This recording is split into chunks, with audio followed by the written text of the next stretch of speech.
നമുക്ക് ജോഗ്രഫി രണ്ടാമത്തെ പാഠം തുടങ്ങാം. ആ പാഠം തുടങ്ങുന്നത് വാസ്കോഡ ഗാമ പോർച്ചുഗലിൽ നിന്ന്, യൂറോപ്പിലെ പോർച്ചുഗലിൽ നിന്ന് നമ്മുടെ കേരളത്തിലെ കാപ്പാട് എന്ന സ്ഥലത്ത് വന്നിറങ്ങുന്നതുമായി ബന്ധപ്പെട്ട ഒരു വിവരണത്തോടു കൂടിയാണ്. അദ്ദേഹം ആഫ്രിക്കയുടെ തെക്കേ മുനമ്പ് ചുറ്റി, ശുഭപ്രതീക്ഷാ മുനമ്പ് എന്നാണ് ഞാൻ പറയുന്നത്, അത് ചുറ്റിയിട്ടാണ് അദ്ദേഹം എവിടേക്ക് എത്തുന്നത്? യൂറോപ്പിൽ നിന്ന് നമ്മുടെ കേരളത്തിൽ അല്ലെങ്കിൽ ഇന്ത്യയിൽ വന്നെത്തുന്നത്. അപ്പോൾ അന്ന് നമ്മൾ ആലോചിക്കണം, അന്ന് ഇന്നത്തെ കപ്പലുകളെ പോലെ യന്ത്രങ്ങൾ ഉപയോഗിച്ചിട്ടല്ല കപ്പലുകൾ സഞ്ചരിക്കുന്നത് കാറ്റിന്റെ ഗതിക്കനുസരിച്ചാണ്. പായ് കപ്പലുകൾ എന്ന് പറയും. വലിയ പായൊക്കെ കപ്പലിന്റെ മുകളിൽ കെട്ടിയിട്ട് അതിന്റെ മുകളിൽ വന്ന് കാറ്റടിക്കുമ്പോൾ കപ്പൽ ചലിക്കുക. പായ് കപ്പലുകളാണ് പണ്ടുള്ളത്. ഇന്ന് അത്തരം കപ്പലുകളില്ല. ഇന്നൊക്കെ യന്ത്രവൽകൃത കപ്പലുകളാണ്. അപ്പൊ അന്ന് കപ്പലുകൾ പ്രധാനമായും ആശ്രയിച്ചിരുന്നത് കാറ്റിന്റെ ശക്തിക്കനുസരിച്ചാണ് പോയിരുന്നത്. അങ്ങനെ നമ്മുടെ വാസ്കോഡ ഗാമ ആഫ്രിക്കയിലെ മിലിന്തി എന്ന പ്രദേശത്ത് നിന്ന് 23 ദിവസം കൊണ്ട് കേരളത്തിലെ കാപ്പാട് എന്ന സ്ഥലത്ത് വന്നിറങ്ങി. പക്ഷെ തിരിച്ച് അദ്ദേഹം കാപ്പാടുന്ന് മിലിന്തിയിലെത്താൻ 132 ദിവസങ്ങൾ വേണ്ടി വന്നു എന്നാണ് പറയുന്നത്. അപ്പൊ എന്തായിരിക്കും കാരണം? വാസ്കോഡ ഗാമ അവിടുന്ന് ഇങ്ങോട്ട് വരുമ്പോൾ കാറ്റ് ഇങ്ങോട്ടാണ്, അനുകൂലമായിട്ടായിരുന്നു. തെക്കു പടിഞ്ഞാറൻ മൺസൂൺ കാറ്റുകളുടെ സഹായത്തോടെയാണ് 23 ദിവസം കൊണ്ട് വാസ്കോഡ ഗാമ കേരളത്തിൽ വന്നെത്തിയത്. അപ്പൊ കാറ്റ് അവിടുന്ന് ഇങ്ങോട്ട് വീശിയാണ്. അപ്പോ പായ്ക്കപ്പലുകൾക്ക് വളരെ വേഗത്തിൽ സഞ്ചരിച്ചു എത്താൻ പറ്റും. പക്ഷെ ഇവിടുന്ന് തിരിച്ച് അങ്ങോട്ട് പോകുമ്പോൾ എന്താണ്? കാറ്റ് പ്രതികൂലമാണ്. പോണേന്റെ നേരെ എതിർവശത്തു നിന്നാണ് വീശുന്നത്. ആ കാറ്റ് പ്രതികൂലമായത് കാരണം ഇങ്ങോട്ട് 23 ദിവസം എടുത്തത് അങ്ങോട്ട് തിരിച്ചു പോവാൻ അദ്ദേഹത്തിന് 132 ദിവസം വേണ്ടി വന്നു. അപ്പോൾ അവിടെ കാറ്റുകൾ, തെക്കു പടിഞ്ഞാറൻ മൺസൂൺ കാറ്റുകളുടെ സഹായത്തോടെയാണ് മിലിന്തിയിൽ നിന്ന് കാപ്പാട് എത്തുന്നത് അദ്ദേഹം. അത് കാറ്റ് അനുകൂലമായിരുന്നു. പക്ഷെ തിരിച്ചങ്ങോട്ട് പോകുമ്പോൾ കാറ്റ് പ്രതികൂലമായി. യാത്രയ്ക്ക് വളരെയധികം ദിവസങ്ങൾ എടുത്തു. ഇന്നിപ്പോ കപ്പലുകൾക്ക് പോകാൻ കാറ്റൊരു വിഷയമൊന്നുമല്ല, കാരണം ഒക്കെ യന്ത്രവൽകൃത കപ്പലുകളാണ്. അപ്പൊ നമുക്ക് ഇവിടെ പറയുന്നത് കാറ്റുകൾ. നിങ്ങൾ ചെറിയ ക്ലാസ്സിൽ പഠിച്ചിട്ടുണ്ട് എന്താണ് കാറ്റുകൾ എന്ന് പറഞ്ഞു. എന്താ കാറ്റുകൾ എന്ന് പറഞ്ഞാൽ? മർദ്ദം കൂടിയ സ്ഥലത്തു നിന്നും മർദ്ദം കുറഞ്ഞ സ്ഥലത്തേക്കുള്ള വായുവിന്റെ തിരശ്ചീന ചലനം, ഇങ്ങനെയുള്ള ചലനമാണ് കാറ്റുകൾ എന്ന് പറയുന്നത്. ഈ ചലനത്തെ തിരശ്ചീന ചലനം, ഇങ്ങനെയുള്ള ചലനത്തെ ലംബ ചലനമാണ് പറയുന്നത്, പഠിച്ചിട്ടുണ്ട്. അപ്പൊ എന്താണ് കാറ്റുകൾ? നമ്മൾ മുമ്പ് പഠിച്ചതാണ്. മർദ്ദം കൂടിയ സ്ഥലത്തു നിന്നും മർദ്ദം കുറഞ്ഞ സ്ഥലത്തേക്കുള്ള വായുവിന്റെ തിരശ്ചീന ചലനമാണ് കാറ്റുകൾ എന്ന് പറയുന്നത്. അപ്പൊ നമുക്ക് തന്നെ അറിയാം, കാറ്റ് നമുക്ക് തന്നെ വേണമെങ്കിൽ നമുക്ക് ശരിക്കും നോക്കി നോക്കാം എങ്ങനെയാണ് കാറ്റ് ഉണ്ടാവുക എന്നുള്ളത്. ഇപ്പൊ നമ്മള് ഒരു ബലൂൺ നല്ല ഊതി വീർപ്പിക്കുക, എന്നിട്ട് അതിന്റെ കഴുത്തിന് ഞെക്കി പിടിച്ച് കുറേശ്ശെ തുറന്നു വിട്ടുക. അപ്പൊ എന്താ സംഭവിക്കുക? ആ ബലൂണിന്റെ ഉള്ളിൽ നിന്ന് വായു ഇങ്ങനെ പുറത്തേക്ക് വരും, എന്നുള്ള ശബ്ദത്തോടെ പുറത്തേക്ക് വരും. എന്താ കാരണം? ആ ബലൂണിന്റെ ഉള്ളിൽ മർദ്ദം കൂടുതലും പുറത്ത് മർദ്ദം കുറവാണ്. അപ്പൊ മർദ്ദം കൂടിയ ആ ബലൂണിന്റെ ഉള്ളിൽ നിന്ന് മർദ്ദം കുറഞ്ഞ പുറത്തേക്ക് വായു വരികയാണ്. മനസ്സിലായി? അപ്പോ മർദ്ദം കൂടിയ സ്ഥലത്തു നിന്നും മർദ്ദം കുറഞ്ഞ സ്ഥലത്തേക്കുള്ള വായുവിന്റെ ചലനമാണ് കാറ്റുകൾ. ഇങ്ങനത്തെ ചലനം തിരശ്ചീന തലത്തിൽ, ഇങ്ങനെയുള്ള ചലനം, ലംബ ചലനമല്ല, തിരശ്ചീന ചലനമാണ് കാറ്റുകൾ. അപ്പൊ എന്താണ് കാറ്റുകൾ എന്ന് പറഞ്ഞാൽ? മർദ്ദം കൂടിയ സ്ഥലത്തു നിന്നും മർദ്ദം കുറഞ്ഞ സ്ഥലത്തേക്കുള്ള വായുവിന്റെ തിരശ്ചീന ചലനമാണ് കാറ്റുകൾ. ഓക്കെ, ഇനി അതിൽ നമ്മൾ പറഞ്ഞു മർദ്ദം. എന്താണ് മർദ്ദം എന്ന് പറഞ്ഞാൽ? ഏറ്റവും ലളിതമായിട്ട് പറയുകയാണെങ്കിൽ ഒരു പ്രദേശത്തുള്ള വായുവിന്റെ ഭാരം, നമ്മുടെ പ്രദേശത്ത് എത്രമാത്രം വായു ഉണ്ട്, ആ വായുവിന്റെ ഭാരത്തിനെയാണ് നമ്മൾ മർദ്ദം എന്ന് പറയുന്നത്. ഇപ്പൊ നമ്മൾ മർദ്ദം അളക്കാനുള്ള യൂണിറ്റ് നമ്മൾ മില്ലി ബാർ അല്ലെങ്കിൽ ഹെക്ടോ പാസ്കൽ എന്നുള്ള പേരിലാണ് അറിയപ്പെടുന്നത്.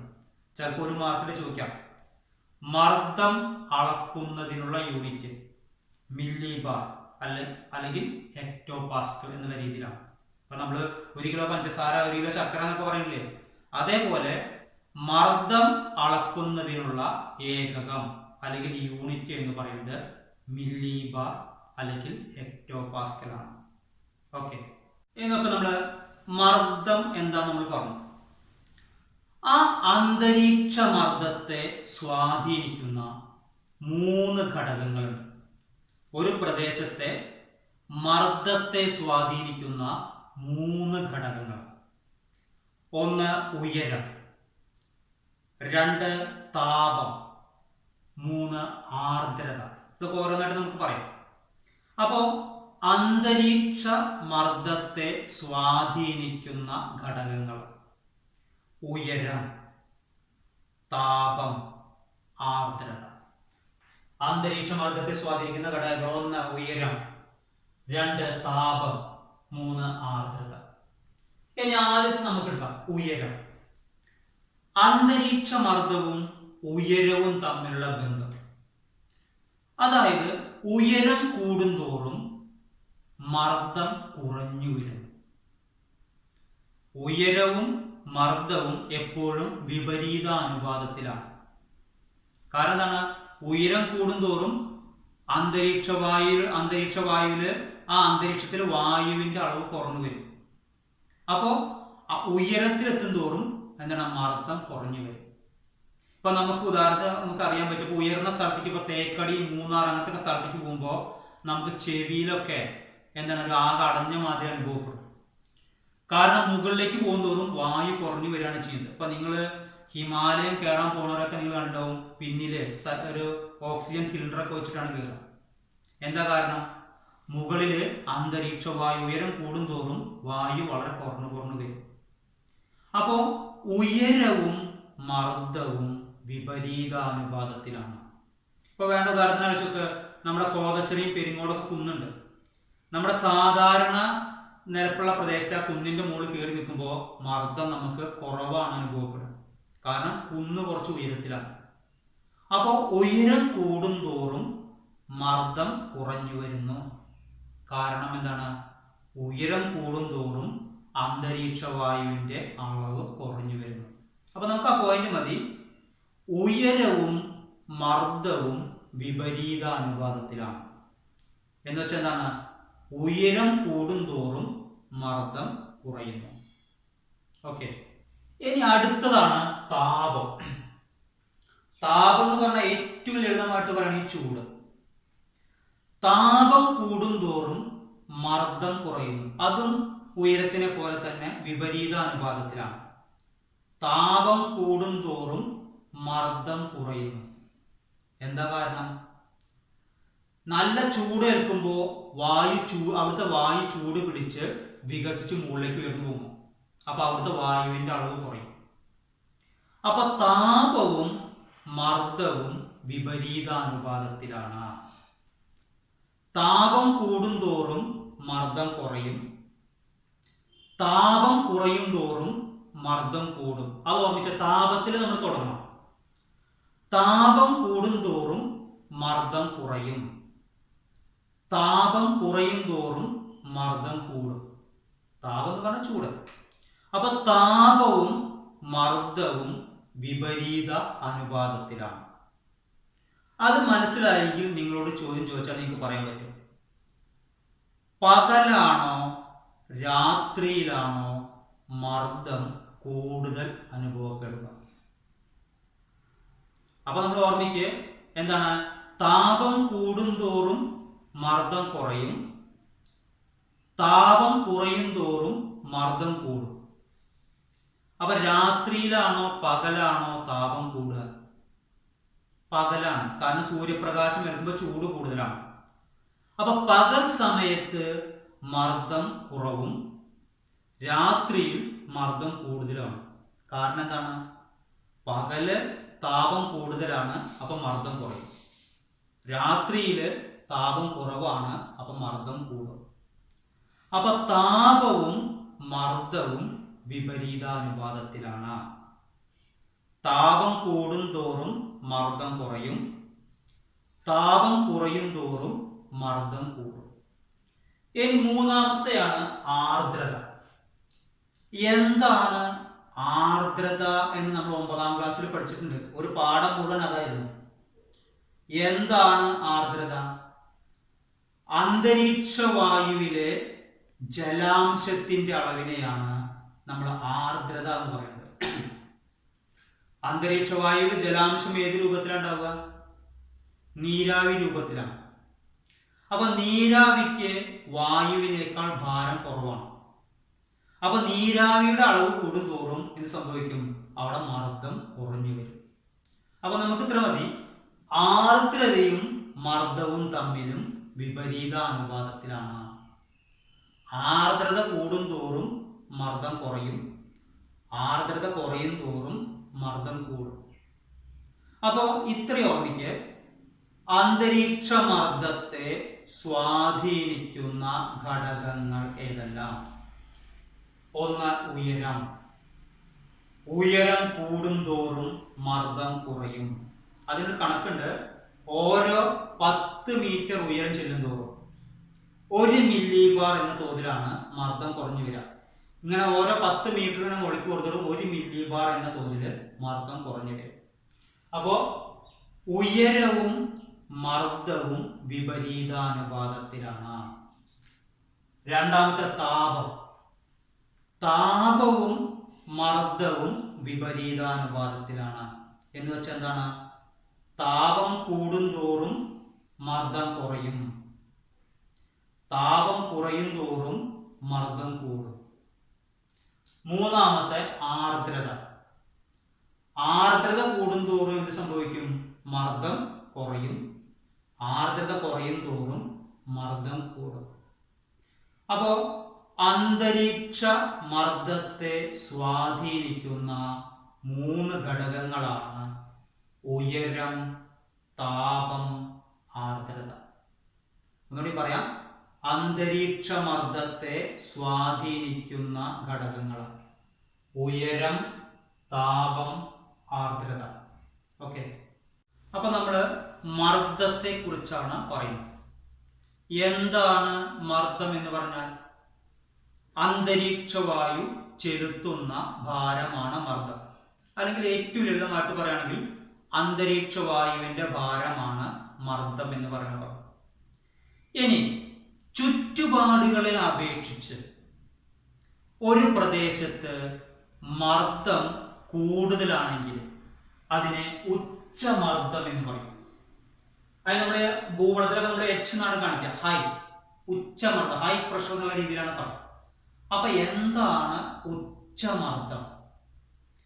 ചുറ്റുപാടുകളെ അപേക്ഷിച്ച് ഒരു പ്രദേശത്ത് മർദ്ദം കൂടുതലാണെങ്കിൽ അതിനെ ഉച്ചമർദ്ദം എന്ന് പറയും. ഇപ്പോ കോതച്ചിറയിലെ പെരിങ്ങോട്, മൂളിപ്പറമ്പ്, തിപ്പലശ്ശേരിനെക്കാട്ടിലും അപേക്ഷിച്ച് മർദ്ദം കൂടുതലാണെങ്കിൽ കോതച്ചിറയ്ക്ക് മുകളിൽ എച്ച് എന്ന് ഭൂപടത്തിൽ രേഖപ്പെടുത്തും. അല്ലെങ്കിൽ നമ്മുടെ ഉപഗ്രഹ ചിത്രത്തിൽ എച്ച് എന്ന് രേഖപ്പെടുത്താം, നമ്മുടെ ഭൂപ്രദേശത്തിന്റെ മർദ്ദത്തെ കുറിച്ചുള്ള ചിത്രം എടുക്കുമ്പോൾ. അപ്പോ എന്താണ് ഉച്ചമർദ്ദം എന്ന് പറഞ്ഞാൽ അത്രയേ ഉള്ളൂ. ചുറ്റുപാടുകളെ അപേക്ഷിച്ച് ഒരു പ്രദേശത്ത് മർദ്ദം കൂടുതലാണെങ്കിൽ അതിനെ ഉച്ചമർദ്ദം എന്ന് പറയും. അതിനെ സൂചിപ്പിക്കുക എച്ച് എന്ന് എഴുതിയിട്ടാണ്. അപ്പൊ അങ്ങനെയാണെങ്കിൽ ന്യൂനമർദ്ദം എന്ന് പറഞ്ഞാൽ എന്തായിരിക്കും? ഉച്ച എന്ന് പറഞ്ഞാൽ കൂടുതൽ. അപ്പൊ ന്യൂനമർദ്ദം എന്ന് പറഞ്ഞാൽ എന്തായിരിക്കും? ചുറ്റുപാടുകളെ അപേക്ഷിച്ച് ഒരു പ്രദേശത്ത് മർദ്ദം കുറവാണെങ്കിൽ അതിനെ ന്യൂനമർദ്ദം എന്ന് പറയും. ചുറ്റുപാടുകളെ അപേക്ഷിച്ച് അല്ലെങ്കിൽ ചുറ്റുമുള്ള പ്രദേശങ്ങളെ അപേക്ഷിച്ച് ഒരു പ്രദേശത്ത് മർദ്ദം കുറവാണെങ്കിൽ അതിനെ ന്യൂനമർദ്ദം, ലോ പ്രഷർ. അപ്പൊ നമ്മൾ അതിനെ എൽ എന്ന് സൂചിപ്പിക്കും. ഇപ്പൊ നിങ്ങൾ മഴക്കാലത്തൊക്കെ സ്ഥിരം കേൾക്കുന്നതാണ് അറബിക്കടലിന് മുകളിൽ അല്ലെങ്കിൽ ബംഗാൾ ഉൾക്കടലിന് മുകളിൽ ന്യൂനമർദ്ദം രൂപം കൊണ്ടു. എന്താണ് സംഭവിക്കുന്നത്? ആ ബംഗാൾ ഉൾക്കടലിൽ ഒരു പ്രത്യേക ഭാഗത്ത് ചുറ്റുപാടുകളെ അപേക്ഷിച്ച് മർദ്ദം വളരെ കുറവായിരിക്കും. അപ്പൊ ആ മർദ്ദം കുറഞ്ഞ സ്ഥലത്തേക്ക് ചുറ്റുപാട് എല്ലാ ഭാഗത്തുനിന്നും വായു അവിടെ കേന്ദ്രീകരിക്കുകയാണ്. അങ്ങനെ വായു പെട്ടെന്ന് ഒരു സ്ഥലത്ത് കേന്ദ്രീകരിക്കുമ്പോഴാണ് നമുക്ക് ചിലപ്പോൾ അതിശക്തമായ മഴയും കാറ്റൊക്കെ ഉണ്ടാകുന്നത്. അപ്പോൾ ചുറ്റുപാടുകളെ അപേക്ഷിച്ച് ഒരു പ്രദേശത്ത് മർദ്ദം കുറവാണെങ്കിൽ അവിടെ എന്ത് പറയാം? ന്യൂനമർദ്ദം. അതിന് നമ്മൾ എന്ത് സൂചിപ്പിക്കാം? എൽ എന്ന് സൂചിപ്പിക്കാം. അപ്പൊ എത്ര ഓർമ്മിച്ചാൽ മതി? ഉച്ചമർദ്ദം, ന്യൂനമർദ്ദം, ഇവ എന്തെന്ന് വിശദമാക്കുക. ചുറ്റുപാടുകളെ അപേക്ഷിച്ച് ഒരു പ്രദേശത്ത് മർദ്ദം കൂടുതലാണെങ്കിൽ അവിടെ ഉച്ചമർദ്ദം എന്നും, ചുറ്റുപാടുകളെ അപേക്ഷിച്ച് ഒരു പ്രദേശത്ത് മർദ്ദം കുറവാണെങ്കിൽ അവിടെ ന്യൂനമർദ്ദം എന്നും പറയാം. ഇനി അതുമായി ബന്ധപ്പെട്ട വേറെ വാക്കാണ്, മർദ്ദവുമായി ബന്ധപ്പെട്ട ഒരു വാക്കാണ് സമമർദ്ദ രേഖകൾ. എന്താ സമം എന്ന് പറഞ്ഞാൽ തുല്യം. അതായത് ഒരേ മർദ്ദം അനുഭവപ്പെടുന്ന പ്രദേശങ്ങളെ തമ്മിൽ യോജിപ്പിച്ചു വരയ്ക്കുന്ന സാങ്കൽപ്പിക രേഖകളാണ് സമമർദ്ദരേഖകൾ എന്ന് പറയുന്നത്. ഇപ്പോ നാഗലശ്ശേരി പഞ്ചായത്തിന്റെ ഭൂപടത്തില് കാലാവസ്ഥ ഭൂപടത്ത് നോക്കണം. അപ്പൊ പെരിങ്ങോടും കോതച്ചിറയിലും ഒരേ മർദ്ദമാണ് അനുഭവപ്പെടുന്നത് വിചാരിക്കും. അപ്പൊ കോതച്ചിറയെയും പെരിങ്ങോടിനെയും ബന്ധപ്പെടുത്തി ഭൂപടത്തിൽ ഒരു രേഖ വരയ്ക്കും. അതാണ് സാങ്കല്പികം എന്ന് പറയുന്നത്. അപ്പോ അത്തരം രേഖകളെ പറയുന്ന പേരാണ് സമമർദ്ദ രേഖകൾ. ഇംഗ്ലീഷിൽ അതിനെ പറയാ ഐസോബാർസ് എന്നാണ് പറയുന്നത്. നിങ്ങൾ 9ാം ക്ലാസ്സിൽ സമതാപരേഖകൾ എന്നാണ് ഇവിടെ പഠിച്ചിട്ടില്ല. 9ാം ക്ലാസ്സിൽ ഓർമ്മ ഉണ്ടാവും വിചാരിക്കുന്നു. അതേപോലെ തന്നെ എന്താണ് സമമർദ്ദ രേഖകൾ? ഒരേ മർദ്ദം അനുഭവപ്പെടുന്ന പ്രദേശങ്ങളെ തമ്മിൽ യോജിപ്പിച്ചു വരയ്ക്കുന്ന സാങ്കൽപ്പിക രേഖകളാണ് സമമർദ്ദ രേഖകൾ അല്ലെങ്കിൽ ഐസോബാർസ് എന്ന് പറയുന്നത്. അപ്പൊ ചിലപ്പോൾ 2 മാർക്കിൽ ചോദിക്കാം, സമമർദ്ദ രേഖകൾ എന്നാൽ എന്താണ്? ഒരേ മർദ്ദം അനുഭവപ്പെടുന്ന സ്ഥലങ്ങളെ തമ്മിൽ യോജിപ്പിച്ചുകൊണ്ട് വരയ്ക്കുന്ന സാങ്കൽപ്പിക രേഖകളാണ് സമമർദ്ദ രേഖകൾ. ഓക്കെ, അപ്പൊ 3 പോയിന്റ് ഓർമ്മിക്കേ: ഉച്ചമർദ്ദം, ന്യൂനമർദ്ദം, സമമർദ്ദ രേഖകൾ. ഓക്കെ, അപ്പൊ നമ്മള് അന്തരീക്ഷ മർദ്ദത്തെ കുറിച്ചാണ് പറഞ്ഞിരുന്നത്. ഭൂമിയിലെ ചില അക്ഷാംശങ്ങളിൽ ഒരേ മർദ്ദം അനുഭവപ്പെടുന്നതായി കണ്ടെത്തിയിട്ടുണ്ട്. ഇവ അറിയപ്പെടുന്നത് ആഗോള മർദ്ദ മേഖലകൾ എന്നാണ്. അതായത് ഇത്രയുള്ളൂ, ഭൂമിയിലെ ചില പ്രത്യേക ഭാഗങ്ങളിൽ ഒരേ മർദ്ദം അനുഭവപ്പെടുന്നുണ്ട്. ആ മർദ്ദം അനുഭവപ്പെടുന്ന മേഖലകളെ ആഗോള മർദ്ദ മേഖലകൾ എന്ന് പറയുന്നു. അപ്പൊ ഒന്ന് ലളിതമാക്കി പറയാൻ നമുക്ക് എന്ത് പറയാം? ഭൂമിയിലെ ചില അക്ഷാംശങ്ങൾക്കിടയിൽ ഒരേ അന്തരീക്ഷ മർദ്ദം അനുഭവപ്പെടുന്നു. അത്തരം മർദ്ദമേഖലകളെ ആഗോള മർദ്ദ മേഖലകൾ എന്ന് പറയുന്നു. ഇനി ഞാൻ പറയാൻ പോകുന്നത് വളരെ ശ്രദ്ധിക്കും. എപ്പോഴും ഒരു 6 മാർക്കിന്റെ എസ്സേ ആയിട്ട് ചോദിക്കുന്ന ഒരു ചോദ്യമാണ്, ആഗോള മർദ്ദ മേഖലകൾ ഏതെല്ലാം? ഏതെങ്കിലും 2 കുറിച്ച് വിശദമാക്കുക. അങ്ങനെയാണ് എസ്സേ ചോദിക്കാം. അപ്പോ ഏതൊക്കെയാണ് ആഗോള മർദ്ദ മേഖലകൾ നമുക്ക് നോക്കി നോക്കാം. ഇവിടെ നോക്കാം. ഭൂമധ്യരേഖ ഇരുവശങ്ങളിലുമായിട്ട് 5 ഡിഗ്രി വടക്ക് മുതൽ 5 ഡിഗ്രി തെക്ക് വരെ മധ്യരേഖ ന്യൂനമർദ്ദ മേഖല. അപ്പൊ ഒന്നാമത്തെ ഓർമ്മിക്ക് ഭൂമധ്യരേഖ 0 ഡിഗ്രി അക്ഷാംശ രേഖ, ഭൂമധ്യരേഖ. അത് നിങ്ങൾ ഇത് വട്ടാന്ന് വിചാരിച്ചോട്ടോ, ഇത് വട്ടാന്ന് വിചാരിക്കുക. അപ്പോ 0 ഡിഗ്രി അക്ഷാംശ രേഖ, ഭൂമധ്യരേഖ. ഇത് രണ്ട് വശങ്ങളിലും 5 ഡിഗ്രി വടക്ക് നമുക്കറിയാം ഭൂമധ്യരേഖയ്ക്ക് മുകൾ ഭാഗത്തുള്ളത് ഉത്തരാർദ്ധഗോളം. ഉത്തരാർദ്ധം എന്ന് പറഞ്ഞാൽ വടക്ക്, വടക്കേ അർദ്ധഗോളം. താഴത്തുള്ളത് ദക്ഷിണാർദ്ധഗോളം. ദക്ഷിണം എന്ന് പറഞ്ഞാൽ തെക്ക് നമുക്കറിയാം. അപ്പൊ ഭൂമധ്യരേഖയ്ക്ക് ഇരുവശങ്ങളില് ഇവിടെ വടക്കേ അർദ്ധഗോളത്തിലും തെക്കേ അർദ്ധഗോളത്തിലും എത്ര വരെ? 5 ഡിഗ്രി വടക്ക് മുതൽ 5 ഡിഗ്രി തെക്ക് വരെ മധ്യരേഖ ന്യൂനമർദ്ദ മേഖല.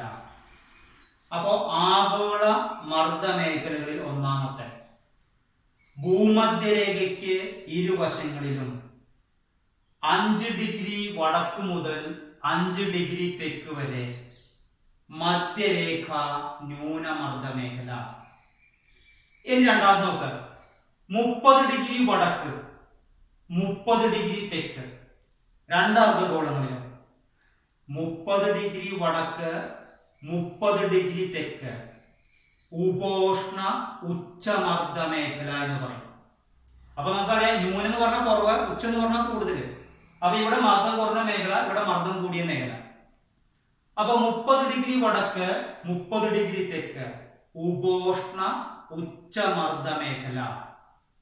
ഇനി അതേപോലെ തന്നെ 60 ഡിഗ്രി വടക്ക് ഇവിടെ 60 ഡിഗ്രി തെക്ക് ഉപദ്രുവീയ ന്യൂനമർദ്ദ മേഖല.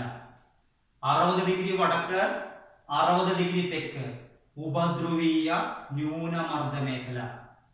അതുപോലെ ഇവിടെ 90 ഡിഗ്രി വടക്ക് 90 ഡിഗ്രി തെക്ക് ധ്രുവീയ ഉച്ചമർദ്ദ മേഖല. ഇതാണ് ആഗോള മർദ്ദ മേഖലകൾ എന്ന് പറയുന്നത്. അപ്പോ ആഗോള മർദ്ദ മേഖലകളെ കുറിച്ച് എന്ത് ചോദിച്ചാലും ഇങ്ങനെ ഈ വട്ടം വരച്ചിട്ട് ഇത് അടയാളപ്പെടുത്താം. 6 മാർക്കിന്റെ എസ്സേക്ക് പ്രത്യേകിച്ചും അങ്ങനെ ചെയ്യണം.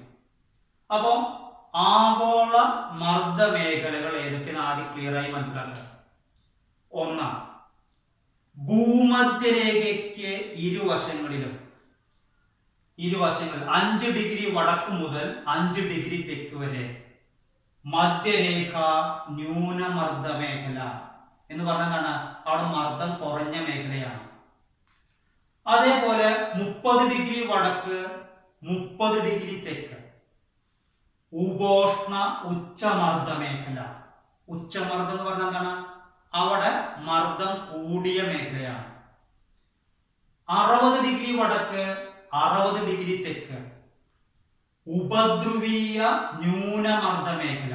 ന്യൂനം എന്ന് പറഞ്ഞാൽ കുറവാണ്, അവിടെ മർദ്ദം കുറഞ്ഞ മേഖലയാണ്. ഉപദ്രുവീയ ന്യൂനമർദ്ദ മേഖല.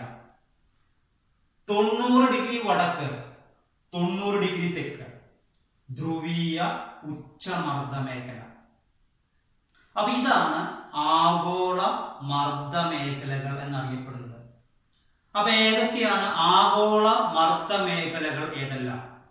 ഒന്നാം, ഭൂമധ്യരേഖയ്ക്ക് ഇരുവശങ്ങളിലും 5 ഡിഗ്രി വടക്ക് മുതൽ 5 ഡിഗ്രി തെക്ക് വരെ മധ്യരേഖ ന്യൂനമർദ്ദ മേഖല.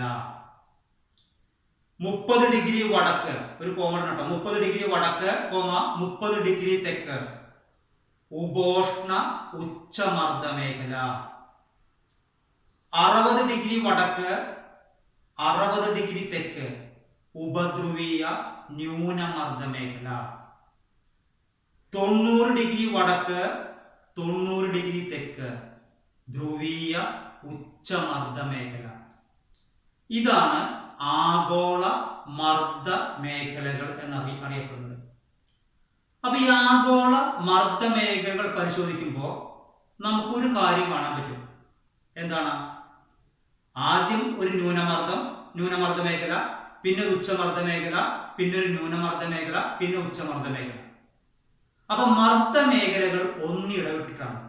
അപ്പൊ നമുക്ക് ലളിതമായിട്ട് ഉദാഹരണം പറയുകയാണെങ്കിൽ, ഇപ്പൊ നമ്മളൊരു പുട്ടുണ്ടാക്കുന്ന സങ്കല്പിച്ചത്, നമ്മൾ പുട്ടുണ്ടാക്കാറില്ലേ?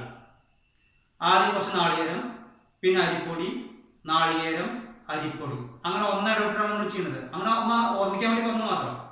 അപ്പൊ ആദ്യം ഒരു ന്യൂനമർദ്ദ മേഖല, പിന്നീട് ഉച്ചമർദ്ദ മേഖല, പിന്നീട് ന്യൂനമർദ്ദ മേഖല, പിന്നീട് ഉച്ചമർദ്ദ മേഖല. അപ്പൊ ആഗോള മർദ്ദ മേഖലകൾ നമുക്ക് ക്ലിയർ ആയി മനസ്സിലാവണം. പിന്നെ അതിന് ഓരോന്നിനെ കുറിച്ചും എങ്ങനെ ഉണ്ടാവണം നമുക്ക് പറയാം. അപ്പൊ ആദ്യം ഒന്ന് ക്ലിയർ ആവട്ടെ. ഏതൊക്കെയാണ് ആഗോള മർദ്ദ മേഖലകൾ? ഞാൻ ഒന്നുകൂടി പറയാം.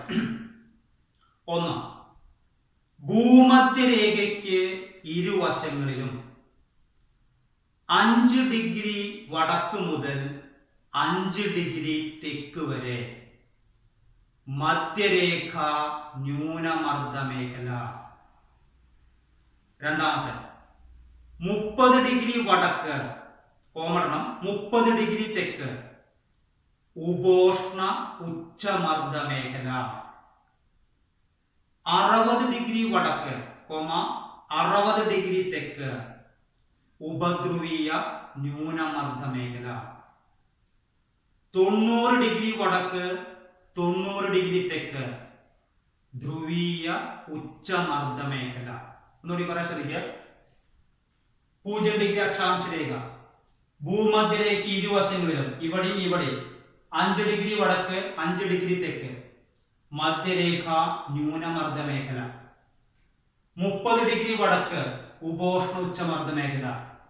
30 ഡിഗ്രി വടക്ക് തെക്ക് 30 ഡിഗ്രി തെക്ക് ഉപോഷ്ണ ഉച്ചമർദ്ദ മേഖല. 60 ഡിഗ്രി വടക്ക് ഉപധ്രുവീയ ന്യൂനമർദ്ദ മേഖല. 60 ഡിഗ്രി തെക്ക് ഉപധ്രുവീയ ന്യൂനമർദ്ദ മേഖല.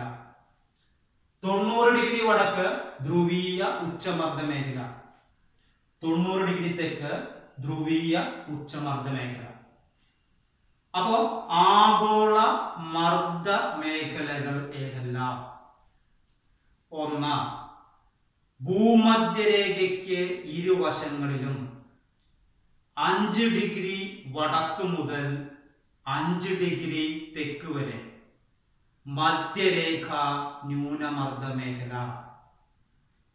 2, 30 ഡിഗ്രി വടക്ക് 30 ഡിഗ്രി തെക്ക് ഉപോഷ്ണ ഉച്ചമർദ്ദ മേഖല.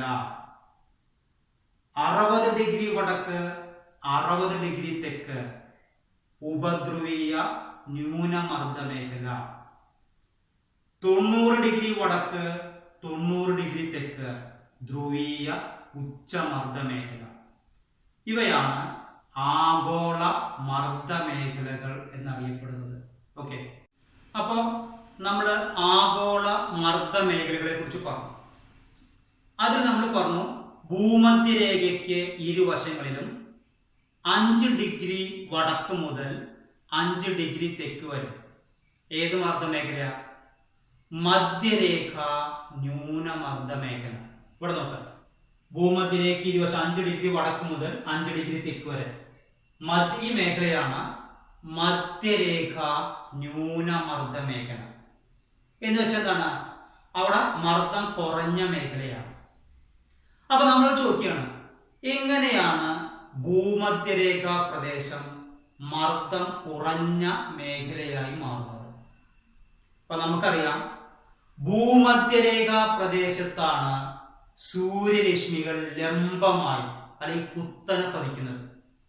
അപ്പോ ഏറ്റവും കൂടുതൽ ചൂട് അനുഭവപ്പെടുന്നത് ഭൂമധ്യരേഖ പ്രദേശത്താണ്. അപ്പൊ നമ്മൾ ആദ്യം പഠിച്ചിട്ടുണ്ട്, ചൂട് എന്ന് പറഞ്ഞ താപം കൂടുന്തോറും എന്താ സംഭവിക്കുക? താപവും മർദ്ദവും വിപരീതാനുപാതത്തിലാണ് നമ്മൾ പഠിച്ചിട്ടുണ്ട്. അപ്പൊ ഭൂമധ്യരേഖ പ്രദേശത്ത് ചൂട് കൂടുതലായ കാരണം അവിടെ മർദ്ദം കുറവായിരിക്കും. അതുകൊണ്ടാണ് അവിടെ ന്യൂനമർദ്ദ മേഖലയായിരിക്കാൻ കാരണം. നമുക്ക് ഇത്ര മതി, ഭൂമധ്യരേഖ പ്രദേശത്ത് സൂര്യരശ്മികൾ ലംബമായി പതിക്കുന്നു. അതുകൊണ്ട് അവിടെ താപം കൂടുതലാണ്. താപം കൂടുന്തോറും മർദ്ദം കുറയും എന്ന് ഞാൻ പറയുന്നത് ശ്രദ്ധിക്കുക. ഇവിടെ താപം കൂടിയ കാരണം വായു ചൂട് പിടിച്ച് മുകളിലേക്ക് ഉയർന്നു പൊങ്ങാണ് ചെയ്യുന്നത്. അതായത് വായുവിന്റെ ലംബചലനമാണ് ഇവിടെ. ആ ലംബചലനത്തിന് നമ്മൾ കാറ്റ് എന്ന് പറയുമോ? ഇല്ല. വായുവിന്റെ തിരശ്ചീന ചലനത്തിനാണ് നമ്മൾ കാറ്റ് എന്ന് പറയുന്നത്. ഭൂമധ്യരേഖ പ്രദേശത്ത് വായു ചൂട് പിടിച്ച് ഉയർന്നു പോവുകയാണ് ചെയ്യുന്നത്. അപ്പൊ ഇവിടെ ഈ മേഖലയില് കാറ്റ് വളരെ ദുർബലമാണ്, വളരെ കുറവാണ്. ഈ മേഖല അറിയപ്പെടുന്നത് നിർവാത മേഖല അല്ലെങ്കിൽ ഡോൾഡ്രംസ് എന്നുള്ള പേരിലാണ്. എന്താ നിർവാത മേഖല എന്ന് പറഞ്ഞ?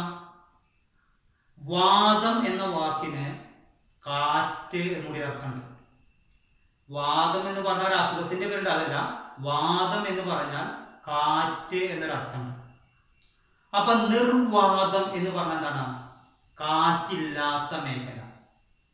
അതിന് ഇംഗ്ലീഷിൽ ഡോൾഡ്രംസ് എന്ന് പറയും. അപ്പോ മധ്യരേഖ ന്യൂനമർദ്ദ മേഖലയെ കുറിച്ച് ഒരു ലഘുവിവരണം അല്ലെങ്കിൽ ആ എസ്യോടൊപ്പം ചേർത്ത് എഴുതേണ്ട പോയിന്റ് ഓർമ്മിക്കുക. മധ്യരേഖ ന്യൂനമർദ്ദ മേഖല ഹെഡിങ് കൊടുക്കുക, അടിയിൽ വരയ്ക്കുക. ഇങ്ങോട്ട് എഴുതേണ്ട കാര്യം ഇത്രയേ ഉള്ളൂ. ഭൂമധ്യരേഖയ്ക്ക് ഇരുവശങ്ങളിലും 5 ഡിഗ്രി വടക്ക് മുതൽ 5 ഡിഗ്രി തെക്ക് വരെയാണ് മധ്യരേഖ ന്യൂനമർദ്ദ മേഖല. 2. സൂര്യരശ്മികൾ ലംബമായി പതിക്കുന്നത് കാരണം ഇവിടെ ചൂട് വളരെ കൂടുതലാണ്. താപം കൂടിയ കാരണം വായു ചൂട് പിടിച്ച് മുകളിലേക്ക് ഉയർന്നു പോകുന്നു. ഇവിടെ കാറ്റ് വളരെ ദുർബലമാണ്. ഈ മേഖല അറിയപ്പെടുന്നത് നിർവാത മേഖല അല്ലെങ്കിൽ ഡോൾഡ്രംസ് എന്നറിയപ്പെടുന്നു. ചിലപ്പോൾ ഇത് മാത്രം ചോദിക്കാറുണ്ട്, നിർവാത മേഖല എന്നാൽ എന്താ?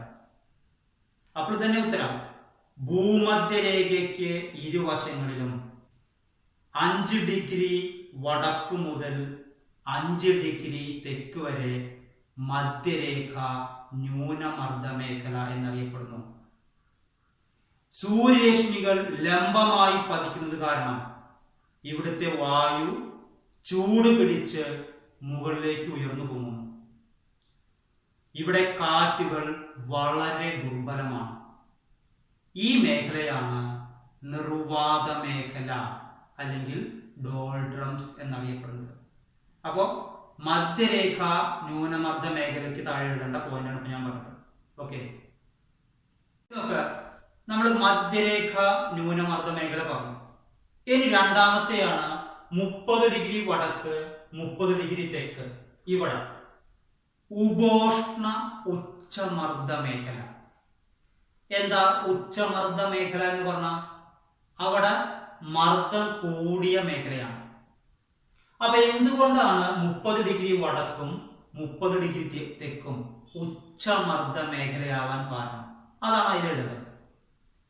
അതായത് ഭൂമധ്യരേഖ പ്രദേശത്തു നിന്ന് ചൂട് പിടിച്ച് ഉയർന്നു പോകുന്ന വായു തണുത്ത് ഭൂമിയുടെ ഭ്രമണം കാരണം 30 ഡിഗ്രി വടക്കും 30 ഡിഗ്രി അക്ഷാംശങ്ങളിലേക്ക് താഴെയാണ് ചെയ്യുന്നത്. ചൂട് പിടിച്ച് ഉയർന്നു പോകുന്ന വായു എവിടുന്ന് തണുത്ത് എവിടേക്ക് താഴ്ന്നു?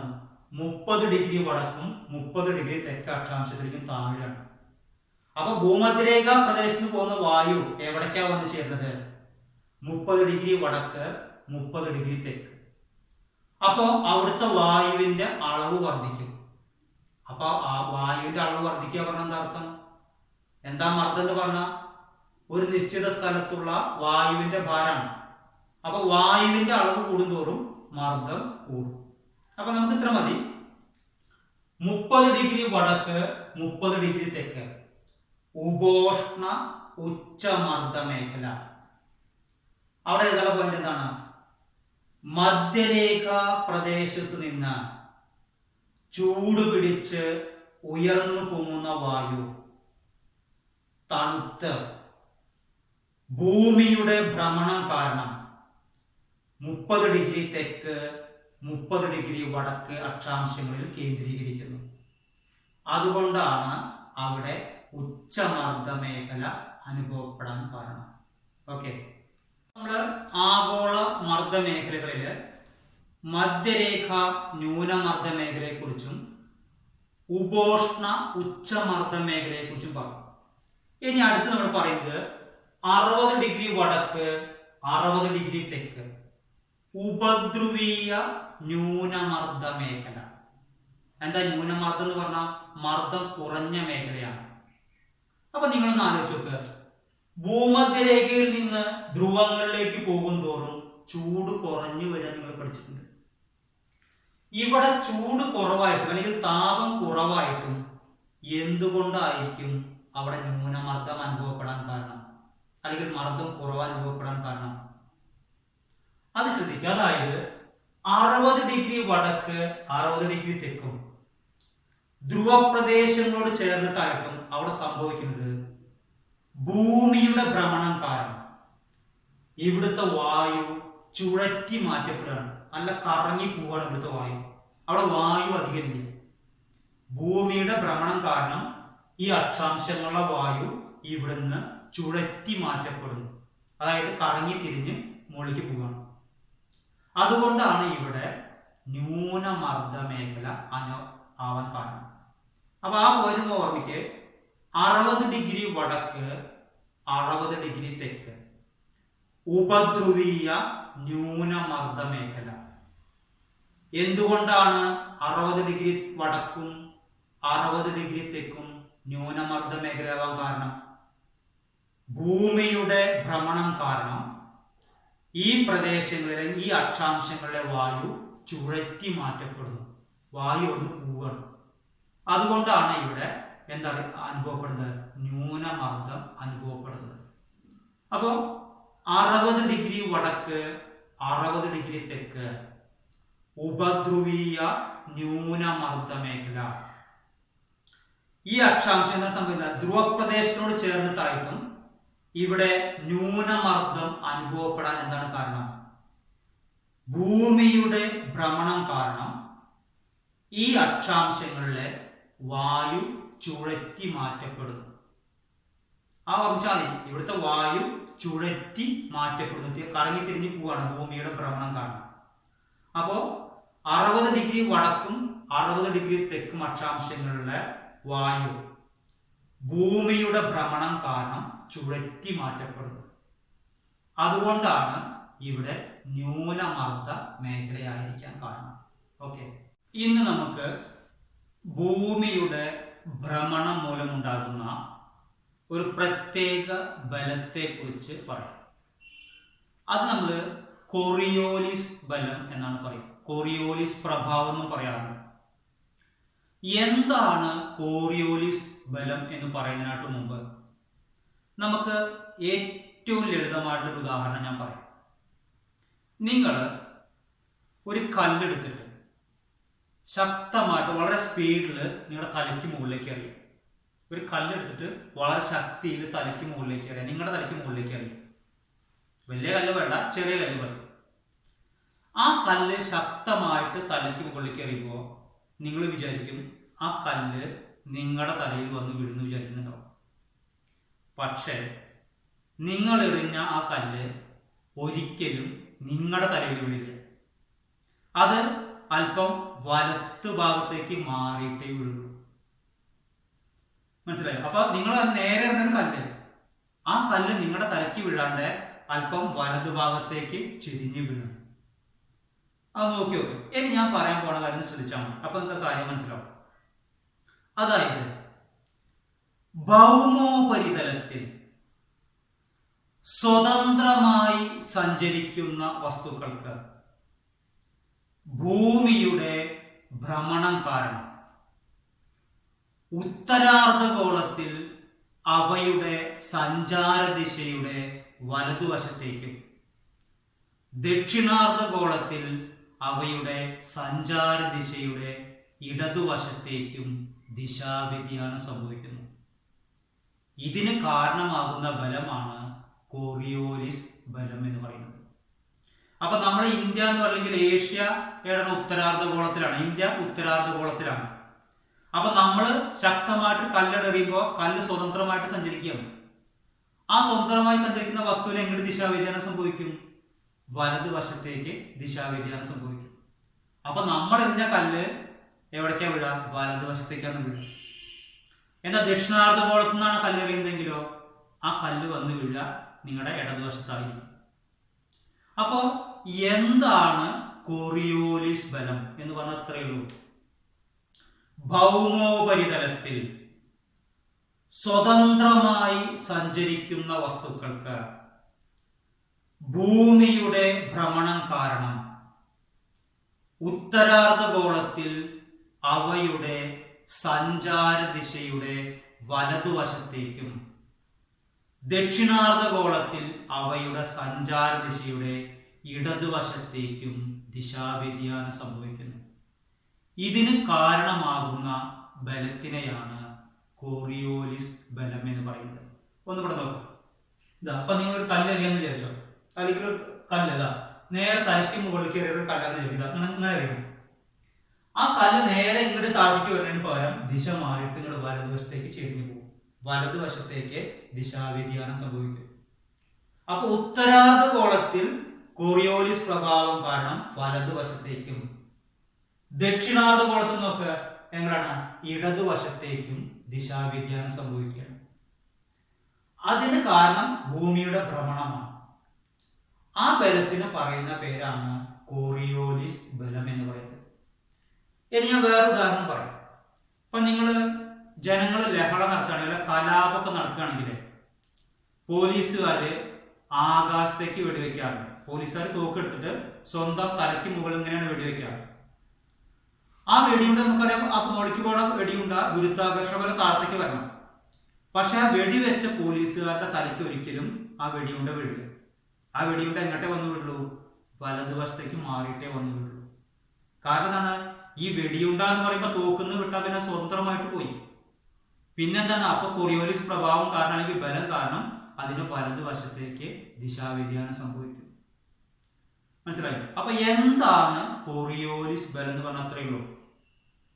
ഭൗമോപരിതലത്തിൽ സ്വതന്ത്രമായി ചലിക്കുന്ന വസ്തുക്കൾക്ക് ഭൂമിയുടെ ഭ്രമണം കാരണം ഉത്തരാർദ്ധഗോളത്തിൽ അവയുടെ സഞ്ചാര ദിശയുടെ വലതുവശത്തേക്കും ദക്ഷിണാർദ്ധഗോളത്തിൽ അവയുടെ സഞ്ചാര ദിശയുടെ ഇടതുവശത്തേക്കും ദിശാവ്യതിയാനം സംഭവിക്കുന്നു.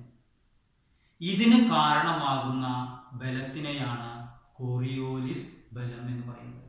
ഓക്കെ, അപ്പൊ നമ്മള് എന്താണ് കോറിയോലിസ് ബലം എന്ന് പറഞ്ഞു? എന്താണ്? ഭൗമോപരിതലത്തിൽ സ്വതന്ത്രമായി ചലിക്കുന്ന വസ്തുക്കൾക്ക് ഭൂമിയുടെ ഭ്രമണം കാരണം ഉത്തരാർദ്ധഗോളത്തിൽ അവയുടെ സഞ്ചാര ദിശയുടെ വലതുവശത്തേക്കും ദക്ഷിണാർദ്ധഗോളത്തിൽ അവയുടെ സഞ്ചാര ദിശയുടെ ഇടതുവശത്തേക്കും ദിശാവ്യതിയാനം സംഭവിക്കുന്നു. ഇതിന് കാരണമാകുന്ന ബലത്തിനെയാണ് എന്ത് പറയുന്നത്? കോറിയോലിസ് പ്രഭാവം എന്ന് പറയുന്നത്. ആ കോറിയോലിസ് പ്രഭാവം കാരണം കാറ്റുകൾക്ക് ദിശാവ്യതിയാനം ഉണ്ടാകുന്നു എന്ന് അഡ്മിറൽ ഫെറൽ എന്നുള്ള ശാസ്ത്രജ്ഞൻ കണ്ടെത്തി. അഡ്മിറൽ എന്ന് പറയുന്ന നാവികനാണ്. അപ്പോ കാറ്റുകൾക്ക് കോറിയോലിസ് പ്രഭാവം കാരണം ദിശാവ്യതിയാനം സംഭവിക്കുന്നു എന്ന് അഡ്മിറൽ ഫെറൽ കണ്ടെത്തിയിട്ടുണ്ടായി. അതിനെ അടിസ്ഥാനമാക്കി അദ്ദേഹം ആവിഷ്കരിച്ച നിയമമാണ് ഫെറൽ നിയമം എന്നറിയപ്പെടുന്നത്. അപ്പൊ ഫെറൽ നിയമം എന്ന് പറഞ്ഞാൽ വാസ്തവത്തിൽ എന്താണ്? കോറിയോലിസ് ബലം തന്നെയാണ്. ആ കോറിയോലിസ് ബലം കാരണം കാറ്റുകൾക്ക് ദിശാവ്യതിയാനം സംഭവിക്കുന്നു. എങ്ങനെയായിരിക്കും? ഇത്രയേ ഉള്ളൂ. കോറിയോലിസ് പ്രഭാവത്താൽ കാറ്റുകൾക്ക് ഉത്തരാർദ്ധഗോളത്തിൽ അവയുടെ സഞ്ചാര ദിശയുടെ വലതുവശത്തേക്കും ദക്ഷിണാർദ്ധഗോളത്തിൽ സഞ്ചാര ദിശയുടെ ഇടതുവശത്തേക്കും കാറ്റുകൾക്ക് ദിശാവ്യതിയാനം സംഭവിക്കുന്നു എന്ന് ആര് കണ്ടെത്തി? അഡ്മിറൽ ഫെറൽ എന്ന ശാസ്ത്രജ്ഞൻ കണ്ടെത്തി. അതിന്റെ അടിസ്ഥാനത്തിൽ അദ്ദേഹം ആവിഷ്കരിച്ച നിയമമാണ് ഫെറൽ നിയമം എന്നറിയപ്പെടുന്നത്. അപ്പൊ വാസ്തവത്തിൽ രണ്ടും തന്നെയാണ്. നമ്മൾ കോറിയോലിസ് പ്രഭാവത്തിൽ എന്ന് പറയുന്നു, സ്വതന്ത്രമായി ചലിക്കുന്ന വസ്തുക്കൾക്ക് ഉത്തരാർദ്ധഗോളത്തിൽ വലതുവശത്തേക്കും ദക്ഷിണാർദ്ധഗോളത്തിൽ ഇടതുവശത്തേക്കും ദിശാവ്യതിയാനം സംഭവിക്കുന്നു പറയും കോറിയോലിസ് ബലത്തിൽ. ഫെറൽ നിയമം അതന്നെയാ പറയുന്നത്. വസ്തു എന്നുള്ളതിന് പകരം എന്തായി അവിടെ? കാറ്റ്. മനസ്സിലായോ? അപ്പൊ എന്താണ് ഫെറൽ നിയമം അല്ലെങ്കിൽ ഫെറൽ നിയമം പ്രസ്താവിക്കുക? കോറിയോലിസ് പ്രഭാവത്താൽ കാറ്റുകൾക്ക് ഉത്തരാർദ്ധഗോളത്തിൽ അവയുടെ സഞ്ചാര ദിശയുടെ വലതുവശത്തേക്കും ദക്ഷിണാർദ്ധഗോളത്തിൽ അവയുടെ സഞ്ചാര ദിശയുടെ ഇടതുവശത്തേക്കും ദിശാവ്യതിയാനം സംഭവിക്കുന്നതായി അഡ്മിറൽ ഫെറൽ കണ്ടെത്തി. ഇതിനെ അടിസ്ഥാനമാക്കി അദ്ദേഹം തയ്യാറാക്കിയ നിയമമാണ് ഫെറൽ നിയമം എന്നറിയപ്പെടുന്നത്. അപ്പോൾ കോറിയോലിസ് പ്രഭാവം ഏതിൽ നമ്മൾ ഉപയോഗിച്ചതാണ്? കാറ്റിൽ ഉപയോഗിക്കണം. ഒരു വസ്തു എന്നതിന് പകരം കാറ്റിൽ പ്രയോഗിക്കുക. അപ്പൊ രണ്ടും കോറിയോലിസ് ബലം ക്ലിയർ ആയാൽ ഫെറൽ നിയമം വളരെ എളുപ്പമാണ്. അപ്പോ എന്താണ് ഫെറൽ നിയമം അല്ലെങ്കിൽ ഫെറൽ നിയമം പ്രസ്താവിക്കുക? ഇത്രയുള്ളൂ. കോറിയോലിസ് പ്രഭാവത്താൽ കാറ്റുകൾക്ക് ഉത്തരാർദ്ധഗോളത്തിൽ അവയുടെ സഞ്ചാരദിശയുടെ വലതുവശത്തേക്കും ദക്ഷിണാർദ്ധഗോളത്തിൽ അവയുടെ സഞ്ചാരദിശയുടെ ഇടതുവശത്തേക്കും ദിശാവ്യതിയാനം സംഭവിക്കുന്നതായി അഡ്മിറൽ ഫെറൽ എന്ന ശാസ്ത്രജ്ഞൻ കണ്ടെത്തി. ഇതിനെ അടിസ്ഥാനമാക്കി അദ്ദേഹം തയ്യാറാക്കിയ നിയമമാണ് ഫെറൽ നിയമം എന്നറിയപ്പെടുന്നത്. ഓക്കെ, ഇതൊക്കെ വളരെ പ്രധാനപ്പെട്ട ഒരു പോയിന്റാണ്. അതായത് കാറ്റിന്റെ വേഗതയെയും ദിശയെയും സ്വാധീനിക്കുന്ന ഘടകങ്ങൾ. അപ്പൊ നമ്മുടെ ഏത് കാറ്റായാലും ആ കാറ്റിന്റെ വേഗതയെയും ദിശയെയും സ്വാധീനിക്കുന്ന ഘടകങ്ങൾ 3 ഘടകങ്ങളാണ് കാറ്റിന്റെ വേഗതയെയും ദിശയെയും സ്വാധീനിക്കുന്നത്. 1 മർദ്ദച്ചെരിവ്, 2 കോറിയോലിസ് ബലം അല്ലെങ്കിൽ കോറിയോലിസ് പ്രഭാവം, 3 ഘർഷണം. അപ്പൊ പോയിന്റ് ഓർമ്മിക്ക്, കാറ്റിന്റെ വേഗതയെയും ദിശയെയും സ്വാധീനിക്കുന്ന ഘടകങ്ങൾ ഏതൊക്കെയാണ്? മർദ്ദച്ചെരിവ്, കോറിയോലിസ് പ്രഭാവം അല്ലെങ്കിൽ കോറിയോലിസ് ബലം, 3 ഘർഷണം. അത് നമുക്ക് ഓരോന്ന് നോക്കാം. അപ്പോ കാറ്റിന്റെ വേഗതയെയും ദിശയെയും സ്വാധീനിക്കുന്ന ഘടകങ്ങൾ: മർദ്ദച്ചെരിവ്, കോറിയോലിസ് പ്രഭാവം, ഘർഷണം. എന്താണ് മർദ്ദച്ചെരിവ് എന്ന് പറഞ്ഞത്രേ ഉള്ളൂ. അതായത് തിരശ്ചീന തലത്തില് മർദ്ദ വ്യത്യാസം കൂടുതലാണെങ്കിൽ, ഒരു സ്ഥലത്ത് മർദ്ദം കൂടുതൽ, അതിനെക്കാട്ടിലും തൊട്ടടുത്ത് വളരെ കൂടുതൽ, അങ്ങനെ മർദ്ദ വ്യത്യാസം വളരെ കൂടുതലാണെങ്കിൽ, അടുത്തടുത്ത പ്രദേശങ്ങളിൽ മർദ്ദ വ്യത്യാസം കൂടുതലാണെങ്കിൽ അവിടെ മർദ്ദച്ചെരിവ് കൂടുതലാണെന്ന് പറയും. മർദ്ദച്ചെരിവ് കൂടുതലാണെങ്കിൽ കാറ്റിന്റെ ശക്തി കൂടും, മർദ്ദച്ചെരിവ് കുറവാണെങ്കിൽ കാറ്റിന്റെ ശക്തി കുറയും. അപ്പൊ തിരശ്ചീന തലത്തിലുള്ള മർദ്ദ വ്യത്യാസമാണ് മർദ്ദച്ചെരിവ്. മർദ്ദച്ചെരിവ് കൂടുതലാണെങ്കിൽ കാറ്റിന്റെ ശക്തി കൂടും, മർദ്ദച്ചെരിവ് കുറവാണെങ്കിൽ കാറ്റിന്റെ ശക്തി കുറയും.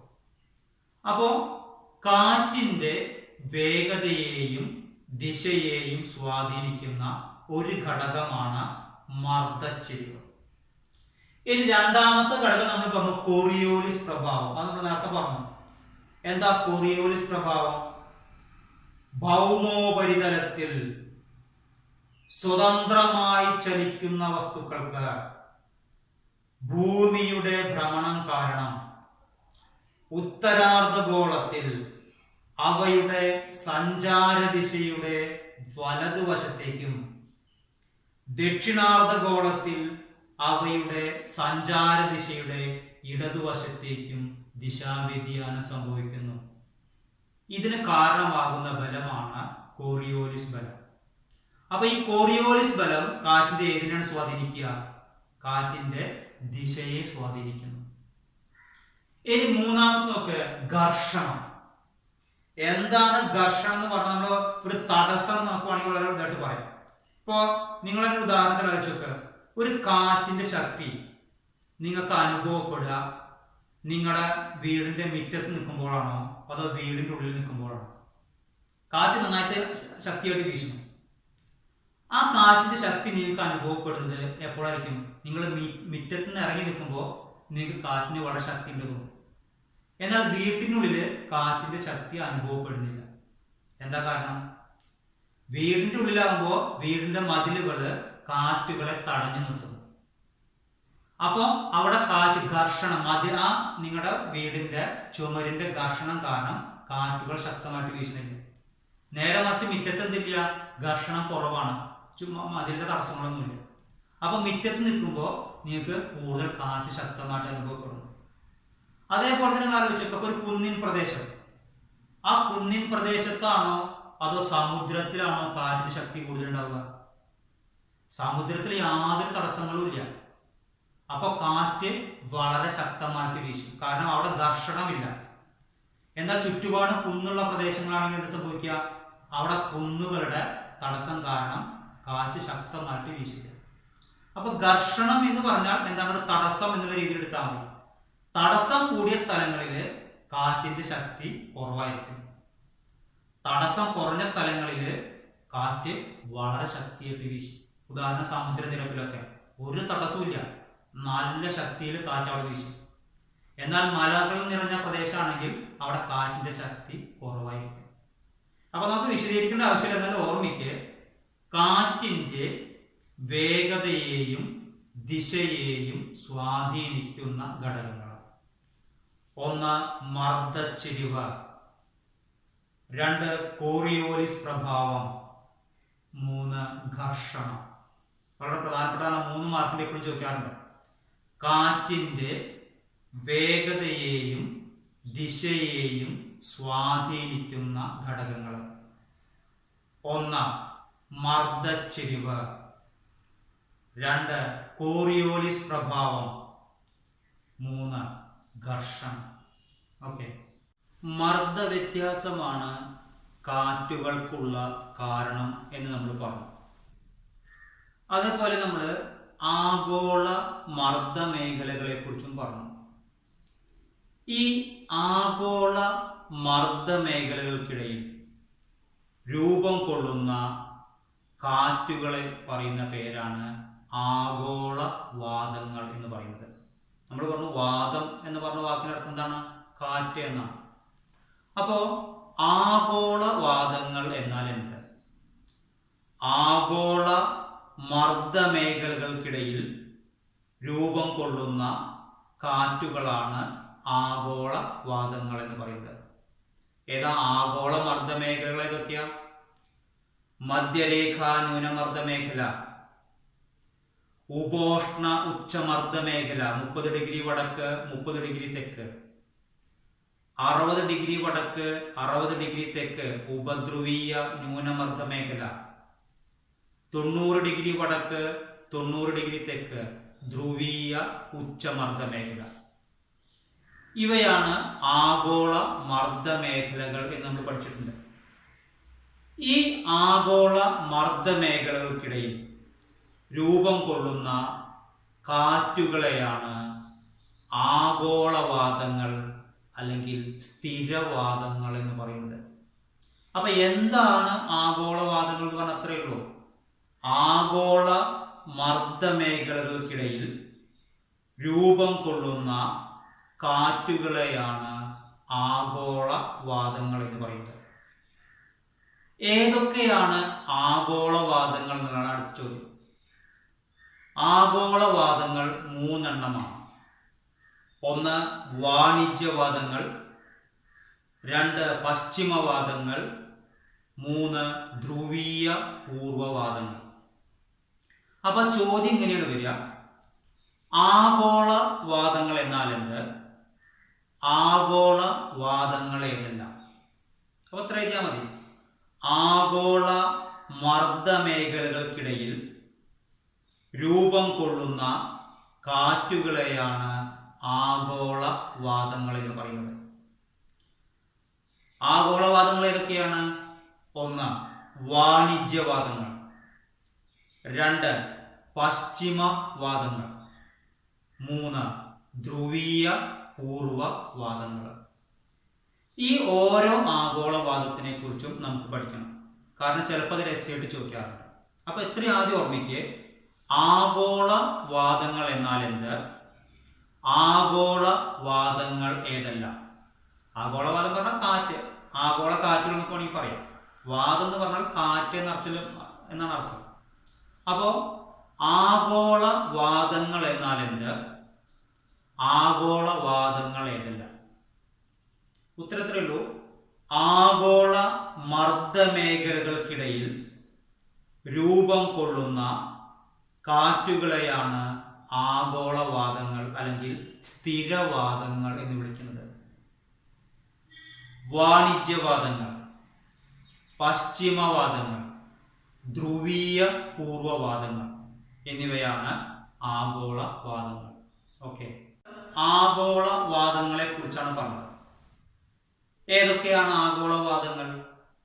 1 വാണിജ്യവാദങ്ങൾ, 2 പശ്ചിമവാദങ്ങൾ, 3 ധ്രുവീയ പൂർവവാദങ്ങൾ.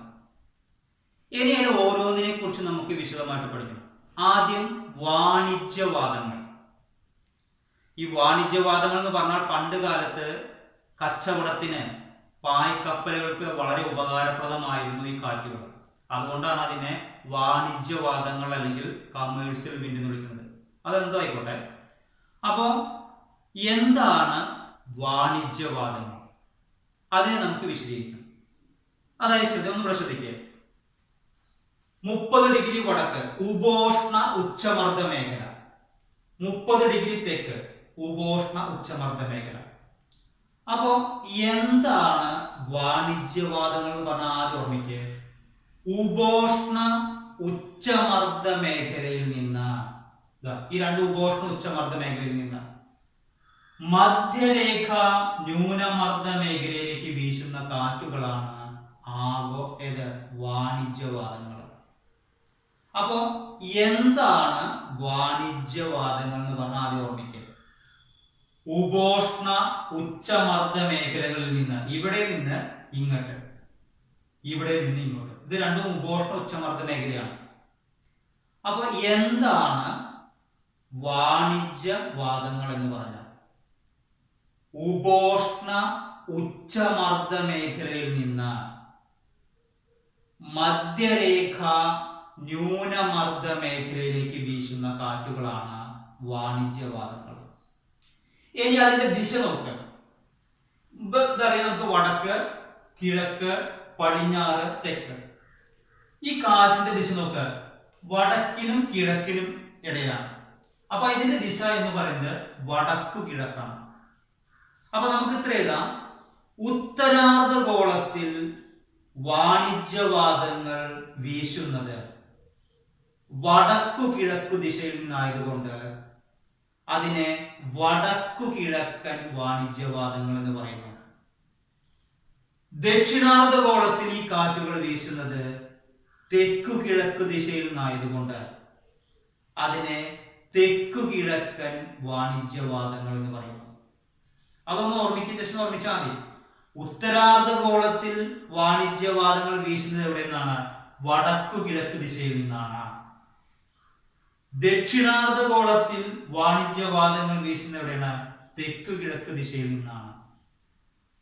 അപ്പോ ഈ 2 വാണിജ്യവാദങ്ങളും, വടക്കു കിഴക്കൻ വാണിജ്യവാദങ്ങളും തെക്കു കിഴക്കൻ വാണിജ്യവാദങ്ങളും തമ്മിൽ കൂട്ടിമുട്ടുന്ന ഈ മേഖലയെ പറയാം ITCZ എന്നാണ്.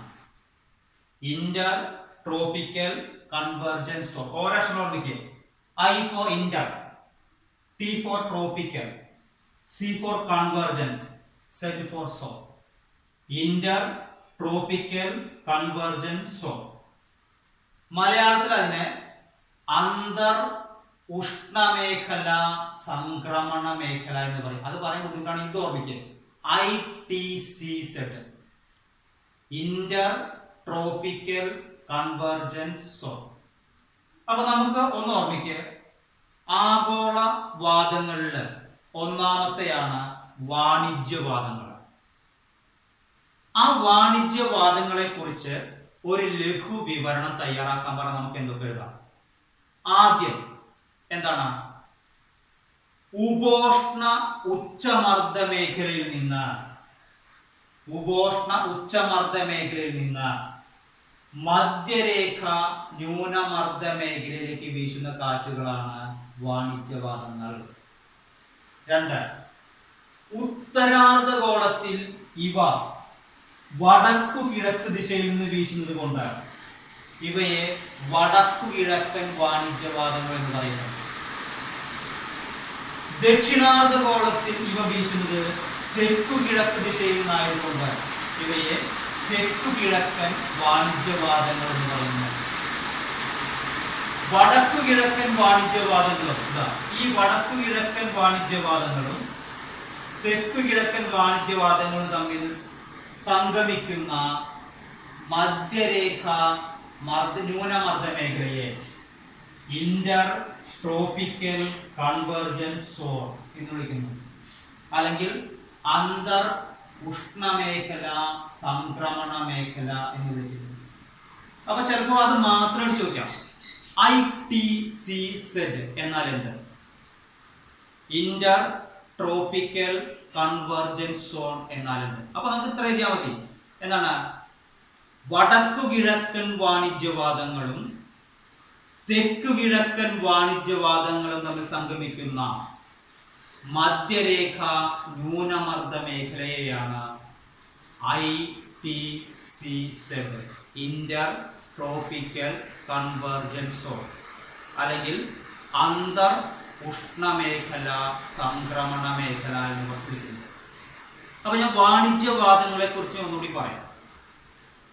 ഉപോഷ്ണ ഉച്ചമർദ്ദ മേഖലയിൽ നിന്ന് മധ്യരേഖ ന്യൂനമർദ്ദ മേഖലയിലേക്ക് വീശുന്ന കാറ്റുകളാണ് വാണിജ്യവാദങ്ങൾ. ഉത്തരാർദ്ധഗോളത്തിൽ ഇവ വടക്കു കിഴക്ക് ദിശയിൽ നിന്ന് വീശുന്നത് കൊണ്ട് ഇവയെ വടക്കു കിഴക്കൻ വാണിജ്യവാദങ്ങൾ എന്നും, ദക്ഷിണാർദ്ധഗോളത്തിൽ ഇവ വീശുന്നത് തെക്ക് കിഴക്ക് ദിശയിൽ നിന്നായതുകൊണ്ട് ഇവയെ തെക്കു കിഴക്കൻ വാണിജ്യവാദങ്ങൾ എന്ന് പറയുന്നു. വടക്കു കിഴക്കൻ വാണിജ്യവാദങ്ങളും തെക്കു കിഴക്കൻ വാണിജ്യവാദങ്ങളും തമ്മിൽ കൂട്ടിമുട്ടുന്ന അല്ലെങ്കിൽ സംഗമിക്കുന്ന മധ്യരേഖ ന്യൂനമർദ്ദ മേഖലയെ ITCZ, Inter tropical convergence zone, അല്ലെങ്കിൽ അന്തർ ഉഷ്ണമേഖല സംക്രമണ മേഖല എന്ന് വിളിക്കുന്നു. ഓക്കെ, ആഗോളവാദങ്ങളെ കുറിച്ചാണ് നമ്മൾ പറഞ്ഞിരുന്നത്. ഏതൊക്കെയാണ് ആഗോളവാദങ്ങൾ എന്ന് നമ്മൾ ഇന്നലെ പറഞ്ഞു. ഏതൊക്കെയാണ്? വാണിജ്യവാദങ്ങൾ, പശ്ചിമവാദങ്ങൾ, ധ്രുവീയ പൂർവവാദങ്ങൾ. ഇവയാണ് ആഗോളവാദങ്ങൾ എന്ന് പറഞ്ഞു. അതേപോലെ ഇന്നലെ നമ്മൾ പറഞ്ഞു വാണിജ്യവാദങ്ങൾ എന്നാൽ എന്ത് നമ്മൾ പറഞ്ഞു. എന്താണ് വാണിജ്യവാദങ്ങൾ എന്ന് പറഞ്ഞാൽ? ഉപോഷ്ണ ഉച്ചമർദ്ദ മേഖലയിൽ നിന്ന് മധ്യരേഖ ന്യൂനമർദ്ദ മേഖലയിലേക്ക് വീശുന്ന കാറ്റുകളാണ് വാണിജ്യവാദങ്ങൾ നമ്മൾ പറഞ്ഞു. ഇനി രണ്ടാമത്തെ നമ്മൾ പറഞ്ഞു പശ്ചിമവാദങ്ങൾ. പശ്ചിമം എന്ന വാക്കിനർത്ഥം എന്താണ്? പടിഞ്ഞാറ്. അപ്പൊ പടിഞ്ഞാറ് നിന്ന് വീശുന്ന കാറ്റുകളാണ് നമുക്ക് വേണമെങ്കിൽ പറയാം. അപ്പൊ പശ്ചിമവാദങ്ങൾ എന്ന് പറഞ്ഞാൽ ഏതൊക്കെ മർദ്ദമേഖലകൾക്കിടയിൽ വീശുന്നതാണ് നമുക്ക് നോക്കാം. അതായത് ഉപോഷ്ണ ഉച്ചമർദ്ദ മേഖലയിൽ നിന്ന് ഉപദ്രുവീയ ന്യൂനമർദ്ദ മേഖലയിലേക്ക് വീശുന്ന കാറ്റുകളാണ് പശ്ചിമവാദങ്ങൾ. ഒന്നുകൂടെ നോക്കാം. ഇത് ഉപോഷ്ണ ഉച്ചമർദ്ദ മേഖല. ഇവിടെ നിന്ന് ഉപദ്രുവീയ ന്യൂനമർദ്ദ മേഖലയിലേക്ക് വീശുന്ന കാറ്റുകളാണ് പശ്ചിമവാദങ്ങൾ. ഓർമ്മിക്കുക, പശ്ചിമവാദങ്ങൾ എവിടെ നിന്ന് എവിടേക്കാണ് വീശുന്നത്? ഉപോഷ്ണ ഉച്ചമർദ്ദ മേഖലയിൽ നിന്ന് ഉപദ്രവീയ ന്യൂനമർദ്ദ മേഖലയിലേക്ക്, ഇവിടുന്ന് ഇങ്ങോട്ട്. എന്നാൽ വാണിജ്യവാദങ്ങളോ ഇവിടെ നിന്ന് ഇങ്ങടാണ്. ഉപോഷ്ണ ഉച്ചമർദ്ദ മേഖലയിൽ നിന്ന് മധ്യരേഖയിലേക്കാണ് വാണിജ്യവാദങ്ങൾ വീശുന്നത്. അപ്പൊ അങ്ങോട്ട് മാറരുത്. പശ്ചിമവാദങ്ങൾ എന്നാൽ എന്ത്? ഉപോഷ്ണ ഉച്ചമർദ്ദ മേഖലയിൽ നിന്ന് ഉപദ്രവീയ ന്യൂനമർദ്ദ മേഖലയിലേക്ക് വീശുന്ന കാറ്റുകളാണ് പശ്ചിമവാദങ്ങൾ. രണ്ടർദ്ധഗോളത്തിൽ. അപ്പോ എന്താണ് പശ്ചിമവാദങ്ങൾ എന്ന് പറഞ്ഞാൽ, അല്ലെങ്കിൽ ഏതെല്ലാം മർദ്ദ മേഖലകൾക്കിടയ്ക്കാണ് പശ്ചിമവാദങ്ങൾ വീശുന്നത്? ഉപോഷ്ണ ഉച്ചമർദ്ദ മേഖലയിൽ നിന്ന് ഉപദ്രവീയ ന്യൂനമർദ്ദ മേഖലയിലേക്ക് വീശുന്ന കാറ്റുകളാണ് പശ്ചിമവാദങ്ങൾ. അപ്പൊ പശ്ചിമം എന്ന വാക്കിൽ നമ്മൾ എന്ത് പറഞ്ഞു? പടിഞ്ഞാറ് എന്നാണ് അർത്ഥം, നമുക്കറിയാം. അപ്പൊ ആ കാറ്റുകൾ വീശുന്നത് ഏറെക്കുറെ പടിഞ്ഞാറ് ഭാഗത്തു നിന്നാണ്. ഇങ്ങനെയാണ് വീശുന്നത്. അതുകൊണ്ടാണ് അവയെ പശ്ചിമവാദങ്ങൾ എന്ന് വിളിക്കുന്നത്. ഇംഗ്ലീഷിനെ വെസ്റ്റർലീസ് എന്ന് പറയും. അപ്പൊ എന്താ ചെയ്യട്ടെ? അപ്പൊ ഇത് നോക്ക്, പശ്ചിമവാദങ്ങൾ എന്നാൽ എന്ത്? അല്ലെങ്കിൽ പശ്ചിമവാദങ്ങൾ ഏതെല്ലാം മർദ്ദ മേഖലകൾക്കിടയ്ക്കാണ് വീശുന്നത്? ഉപോഷ്ണ ഉച്ചമർദ്ദ മേഖലയിൽ നിന്ന് ഉപദ്രവീയ ന്യൂനമർദ്ദ മേഖലയിലേക്ക് വീശുന്ന കാറ്റുകളാണ് പശ്ചിമവാദങ്ങൾ. ഓക്കെ, ഇനി ശ്രദ്ധിക്കേ, ഈ പശ്ചിമവാദങ്ങൾ രണ്ട് അർദ്ധഗോളത്തിലുണ്ട്. ഉത്തരാർദ്ധഗോളത്തിലുണ്ട്, ദക്ഷിണാർദ്ധഗോളത്തിലുണ്ട്. നമുക്കറിയാം, ഉത്തരാർദ്ധഗോളത്തിലാണ് വൻകരകൾ കൂടുതലുള്ളതെന്നും ദക്ഷിണാർദ്ധഗോളത്തിൽ സമുദ്രങ്ങളാണ് കൂടുതലുള്ളതെന്നും നിങ്ങൾ ചെറിയ ക്ലാസ്സിൽ പഠിച്ചിട്ടുണ്ട്. ഉത്തരാർദ്ധഗോളത്തിൽ വൻകരകളാണ് കൂടുതൽ, ദക്ഷിണാർദ്ധഗോളത്തില് സമുദ്രഭാഗമാണ് കൂടുതൽ നിങ്ങൾക്കറിയാം. അപ്പൊ ഉത്തരാർദ്ധഗോളത്തില് വൻകരകൾ കൂടുതലായത് കാരണം ഘർഷണവും കൂടുതലാണ്. അപ്പോ ഉത്തരാർദ്ധഗോളത്തിൽ പശ്ചിമവാദങ്ങൾ അത്ര ശക്തിയായിട്ട് വീശുന്നില്ല. എന്നാൽ ദക്ഷിണാർദ്ധഗോളത്തിൽ പശ്ചിമവാദങ്ങൾ അതിശക്തിയായിട്ട് വീശും. അങ്ങനെ അതിശക്തമായി വീശുന്ന പശ്ചിമവാദങ്ങളെ, ദക്ഷിണാർദ്ധഗോളത്തിൽ വീശുന്ന പശ്ചിമവാദങ്ങളെ പണ്ട് കാലത്ത് നാവികര് ചില ഓമന പേരിട്ട് വിളിച്ചു. അതായത് 40 ഡിഗ്രി തെക്ക് അക്ഷാംശങ്ങളിൽ വീശുന്ന പശ്ചിമവാദത്തിന് നാവികർ വിളിച്ചിരുന്ന പേര് റോറിംഗ് ഫോർട്ടീസ് എന്നാണ്. ജസ്റ്റ് ഒന്ന് ഓർമ്മിച്ചാൽ മതി. അപ്പൊ എന്താണ് റോറിംഗ് ഫോർട്ടീസ് എന്ന് പറഞ്ഞത്രേ ഉള്ളൂ. 40 ഡിഗ്രി തെക്ക് അക്ഷാംശങ്ങളിൽ വീശുന്ന പശ്ചിമവാദങ്ങളെ പഴയകാല നാവികർ വിളിച്ചിരുന്ന പേരാണ് റോറിംഗ് ഫോർട്ടീസ്. അതേപോലെ 50 ഡിഗ്രി തെക്ക് അക്ഷാംശങ്ങളിൽ വീശുന്ന പശ്ചിമവാദങ്ങളെ നാവികർ വിളിച്ചിരുന്ന പേരാണ് ഫ്യൂരിയസ് 50s. കാറ്റിന്റെ ശക്തിക്കനുസരിച്ച് അതിന്റെ പേര് കൂട്ടുകയാണ്. ഫ്യൂരിയസ് 50s എന്ന് വെച്ചാൽ എന്താണ്? 50 ഡിഗ്രി തെക്ക് അക്ഷാംശങ്ങളിൽ വീശുന്ന പശ്ചിമവാദങ്ങളെ പഴയകാല നാവികർ വിളിച്ചിരുന്ന പേരാണ് ഫ്യൂരിയസ് 50s എന്ന് പറയുന്നത്. അതുപോലെ 60 ഡിഗ്രി തെക്ക്, ഇവിടെ 60 ഡിഗ്രി തെക്ക് അക്ഷാംശങ്ങളിൽ വീശുന്ന പശ്ചിമവാദങ്ങളെ വിളിച്ചിരുന്ന പേരാണ് ഷ്രീക്കിംഗ് 60s എന്ന് പറയുന്നത്. അതിനെ നമുക്ക് മലയാളത്തിൽ പറയുകയാണെങ്കിൽ പറയുന്ന മുരളുന്ന, അലറുന്ന, ചീറുന്ന എന്ന് പറയും. ആദ്യം എല്ലാം മുരള, പിന്നെ അലറുക, പിന്നെ ചീറുക. അപ്പൊ കാറ്റിന്റെ ശക്തി ഇങ്ങനെ കൂടിക്കൂടി വരിക. അതാ മുരളുന്ന, അലറുന്ന, ചീറുന്ന. അപ്പൊ കാറ്റിന്റെ ശക്തി കൂടിക്കൂടി വരും. അപ്പൊ ഇത്തിരി ഒന്നുകൂടി പറയാം. എന്താണ് റോറിംഗ് ഫോർട്ടീസ് എന്ന് പറഞ്ഞാൽ? 40 ഡിഗ്രി തെക്ക്, അതായത് ദക്ഷിണാർദ്ധഗോളത്തിൽ വീശുന്ന പശ്ചിമവാദങ്ങളെ പഴയകാല നാവികർ വിളിച്ചിരുന്ന പേരാണ് റോറിംഗ് ഫോർട്ടീസ്. 50 ഡിഗ്രി തെക്ക് അക്ഷാംശങ്ങളിൽ വീശുന്ന പശ്ചിമവാദങ്ങളെ വിളിച്ചിരുന്ന പേരാണ് ഫ്യൂരിയസ് 50s. 60 ഡിഗ്രി തെക്ക് അക്ഷാംശങ്ങളിൽ വീശുന്ന പശ്ചിമവാദങ്ങളെ വിളിച്ചിരുന്ന പേരാണ് ഷ്രീക്കിംഗ് 60s. മുരളുന്ന 40, അലറുന്ന 50 ഡിഗ്രി, ചീറുന്ന 60 ഡിഗ്രി തെക്ക്. മുരളുന്ന, അലറുന്ന, ചീറുന്ന. അപ്പൊ കാറ്റിന്റെ ശക്തി കൂടി വരികയാണ്. അപ്പോ പശ്ചിമവാദങ്ങളെ കുറിച്ച് ഞാൻ ഒന്നുകൂടി പറയാം, ശ്രദ്ധിക്കുക. ഉപോഷ്ണ ഉച്ചമർദ്ദ മേഖലയിൽ നിന്ന് ഉപദ്രുവീയ ന്യൂനമർദ്ദ മേഖലയിലേക്ക് വീശുന്ന കാറ്റുകളാണ് പശ്ചിമവാദങ്ങൾ. ഇവ ഏറെക്കുറെ പടിഞ്ഞാറ് നിന്ന് വീശുന്നത് കൊണ്ടാണ് ഇതിനെ പശ്ചിമവാദങ്ങൾ എന്ന് പറയുന്നത്.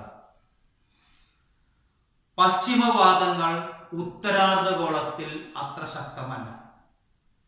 എന്നാൽ ദക്ഷിണാർദ്ധഗോളത്തിൽ പശ്ചിമവാദങ്ങൾ അതിശക്തിയായി വീശുന്നു. 40 ഡിഗ്രി തെക്ക് അക്ഷാംശത്തിൽ വീശുന്ന പശ്ചിമവാദത്തിനെ റോറിംഗ് 40s എന്നും 50 ഡിഗ്രി തെക്ക് അക്ഷാംശത്തിൽ വീശുന്ന പശ്ചിമവാദങ്ങളെ ഫ്യൂരിയസ് 50s എന്നും 60 ഡിഗ്രി തെക്ക് അക്ഷാംശങ്ങളിൽ വീശുന്ന പശ്ചിമവാദങ്ങളെ ഷ്രീക്കിംഗ് 60s എന്നും പഴയകാല നാവികർ വിളിച്ചിരുന്നു. അപ്പോ പശ്ചിമവാദങ്ങൾ ഉപോഷ്ണ ഉച്ചമർദ്ദ മേഖലയിൽ നിന്ന് ഉപദ്രുവീയ ന്യൂനമർദ്ദ മേഖലയിലേക്ക് വീശുന്ന കാറ്റുകളാണ് പശ്ചിമവാദങ്ങൾ. ഓക്കെ, ആഗോളവാദങ്ങളായ വാണിജ്യവാദങ്ങളെ കുറിച്ചും പശ്ചിമവാദങ്ങളെ കുറിച്ചും പറഞ്ഞു. ഇനി മൂന്നാമത്തെയാണ് ധ്രുവീയ പൂർവവാദങ്ങൾ എന്ന് പറയുന്നത്. എന്താ പൂർവം എന്ന് പറഞ്ഞാൽ? പൂർവം എന്ന് പറഞ്ഞാൽ കിഴക്ക്, നമുക്കറിയാം. ഉത്തരം വടക്ക്, ദക്ഷിണം തെക്ക്, പശ്ചിമം പടിഞ്ഞാറ്, പൂർവം കിഴക്ക് നമുക്കറിയാം. അപ്പോ ധ്രുവീയ പൂർവവാദങ്ങൾ ആ പേരിലുണ്ട്. അപ്പൊ ഏതിന് വീശുന്നതായിരിക്കും? കിഴക്കു ഭാഗത്ത് നിന്ന്. ഇതിന്റെ ദിശ ഏകദേശം കിഴക്കു ഭാഗത്തു നിന്നാണ് വീശുന്നത്. അതുകൊണ്ടാണ് പൂർവവാദങ്ങൾ എന്ന് പറയുന്നത്. ഇനി എവിടെ നിന്ന് എവിടേക്ക് വീശുന്നതാണ് ധ്രുവീയ പൂർവവാദങ്ങൾ എന്ന് നോക്കാം. അതായത് ധ്രുവീയ ഉച്ചമർദ്ദ മേഖലയിൽ നിന്ന് ഉപദ്രുവീയ ന്യൂനമർദ്ദ മേഖലയിലേക്ക് വീശുന്ന കാറ്റുകളാണ് ഏത് ധ്രുവീയ പൂർവവാദങ്ങൾ എന്ന് പറയുന്നത്. നോക്കാം, ഇവിടെ നിന്ന് ഇങ്ങോട്ട് വീശുന്ന കാറ്റുകളാണ്. അതായത് ധ്രുവീയ ഉച്ചമർദ്ദ മേഖല, 2 അർദ്ധഗോളത്തിലും ധ്രുവീയ ഉച്ചമർദ്ദ മേഖലയിൽ നിന്ന് ഉപദ്രുവീയ ന്യൂനമർദ്ദ മേഖലയിലേക്ക് വീശുന്ന കാറ്റുകളാണ് ധ്രുവീയ പൂർവവാദങ്ങൾ. ഇവിടെ നിന്ന് ഇങ്ങോട്ട്. കോറിയോലിസ് ബലം കാരണം. എന്താണ് കോറിയോലിസ് ബലം എന്ന് നിങ്ങൾ പഠിച്ചിട്ടുണ്ട്. ആ കോറിയോലിസ് ബലം കാരണം ഈ കാറ്റുകൾ കിഴക്കു ദിശയിൽ നിന്നാണ് വീശുന്നത്. അതുകൊണ്ടാണ് ഇതിനെ ധ്രുവീയ പൂർവവാദങ്ങൾ എന്ന് പറയുന്നത്. അപ്പൊ നമുക്ക് ഇത്ര മതി. ധ്രുവീയ പൂർവവാദങ്ങളെ കുറിച്ച് ഒരു ലഘു വിവരണം തയ്യാറാക്കുക. ധ്രുവീയ ഉച്ചമർദ്ദ മേഖലയിൽ നിന്ന് ഉപദ്രുവീയ ന്യൂനമർദ്ദ മേഖലയിലേക്ക് വീശുന്ന കാറ്റുകളാണ് ധ്രുവീയ പൂർവവാദങ്ങൾ. കോറിയോലിസ് ബലം കാരണം ഈ കാറ്റുകൾ 2 അർദ്ധഗോളത്തിലും കിഴക്ക് ഭാഗത്തു നിന്നാണ് വീശുന്നത്. അതുകൊണ്ടാണ് ഇവയെ ധ്രുവീയ പൂർവവാദങ്ങൾ എന്ന് വിളിക്കുന്നത്. അപ്പൊ ഞാൻ കൂടി പറയാം. ധ്രുവീയ പൂർവവാദങ്ങൾ ഏതൊക്കെ മർദ്ദമേഖലകൾക്കിടയ്ക്കാണ്? ധ്രുവീയ ഉച്ചമർദ്ദ മേഖലയിൽ നിന്ന് 2 അർദ്ധഗോളത്തിലും ധ്രുവീയ ഉച്ചമർദ്ദ മേഖലയിൽ നിന്ന് ഉപധ്രുവീയ ന്യൂനമർദ്ദ മേഖലയിലേക്ക് വീശുന്ന കാറ്റുകളാണ് ധ്രുവീയ പൂർവവാദങ്ങൾ. കോറിയോലിസ് ബലം കാരണം 2 അർദ്ധഗോളങ്ങളിലും ഈ കാറ്റുകൾ കിഴക്കു ഭാഗത്തു നിന്നാണ് വീശുന്നത്. അതുകൊണ്ടാണ് ഇവയെ ധ്രുവീയ പൂർവ്വവാദങ്ങൾ എന്ന് പറയുന്നത്. ഈ ധ്രുവീയ പൂർവ്വവാദങ്ങൾ ചില രാജ്യങ്ങളുടെ കാലാവസ്ഥയെ വളരെ സ്വാധീനിക്കുന്നുണ്ട്. ഇപ്പൊ വടക്കേ അമേരിക്ക, അതുപോലെ തന്നെ റഷ്യ തുടങ്ങിയ രാജ്യങ്ങളിലെ കാലാവസ്ഥയെ വളരെ സ്വാധീനിക്കുന്നുണ്ട്. ഇപ്പോ നമ്മുടെ കേരളത്തിലെ കാലാവസ്ഥയെ സ്വാധീനിക്കുന്ന പ്രധാനപ്പെട്ട ഒരു കാറ്റ് ഏതാ? തെക്ക് പടിഞ്ഞാറൻ മൺസൂൺ കാറ്റുകളെ കുറിച്ച് ഇപ്പൊ മഴക്കാലാണ്, ആ കാറ്റുകളാണ് അതിന് കാരണം. നമ്മൾ ഇനി അടുത്ത് പഠിക്കും. അതേപോലെ വടക്കേ അമേരിക്കയുടെയും റഷ്യയുടെയും കാലാവസ്ഥയെ സ്വാധീനിക്കുന്ന പ്രധാനപ്പെട്ട കാറ്റുകളാണ് ഏത്? ധ്രുവീയ പൂർവ്വവാദങ്ങൾ എന്ന് പറയുന്നത്. അപ്പോ എന്താണ് ധ്രുവീയ പൂർവ്വവാദങ്ങൾ? ധ്രുവീയ ഉച്ചമർദ്ദ മേഖലയിൽ നിന്ന് ഉപധ്രുവീയ ന്യൂനമർദ്ദ മേഖലയിലേക്ക് വീശുന്ന കാറ്റുകളാണ് പശ്ചിമവാദങ്ങൾ. കോറിയോലിസ് ബലം കാരണം 2 അർദ്ധഗോളങ്ങളിലും ഇവ കിഴക്കു ഭാഗത്തു നിന്നാണ് വീശുന്നത്. അതുകൊണ്ടാണ് ഇവയെ ധ്രുവീയ പൂർവ്വവാദങ്ങൾ എന്ന് വിളിക്കുന്നത്. ഓക്കെ, അവന് ശ്രദ്ധിക്കേ, ഇത് നമുക്ക് ചിലപ്പോൾ ഒരു എസ് ആയിട്ട് ചോദിക്കാൻ സാധ്യതയുണ്ട്. ചോദ്യം ഇങ്ങനെയാണ് വരിക: ആഗോളവാദങ്ങൾ എന്നാൽ എന്ത്? ആഗോളവാദങ്ങൾ ഏതെല്ലാം? ഏതെങ്കിലും ഒരു ആഗോളവാദത്തിനെ കുറിച്ച് വിശദമാക്കുക. അപ്പോ നമ്മൾ പഠിച്ച കാര്യങ്ങളൊന്ന് ആലോചിച്ച് നോക്കുക. ഏതൊക്കെയാണ് ആഗോളവാദങ്ങൾ? അതിൽ നിങ്ങൾക്ക് ഏറ്റവും എളുപ്പത്തിൽ എഴുതാൻ പറ്റുന്ന ഒരു ആഗോളവാദം ഇവിടെ പഠിക്കണം. നമ്മൾ ചിലപ്പോൾ ഓരോന്ന് മാത്രമായിട്ട് ചോദിക്കാറുണ്ട്.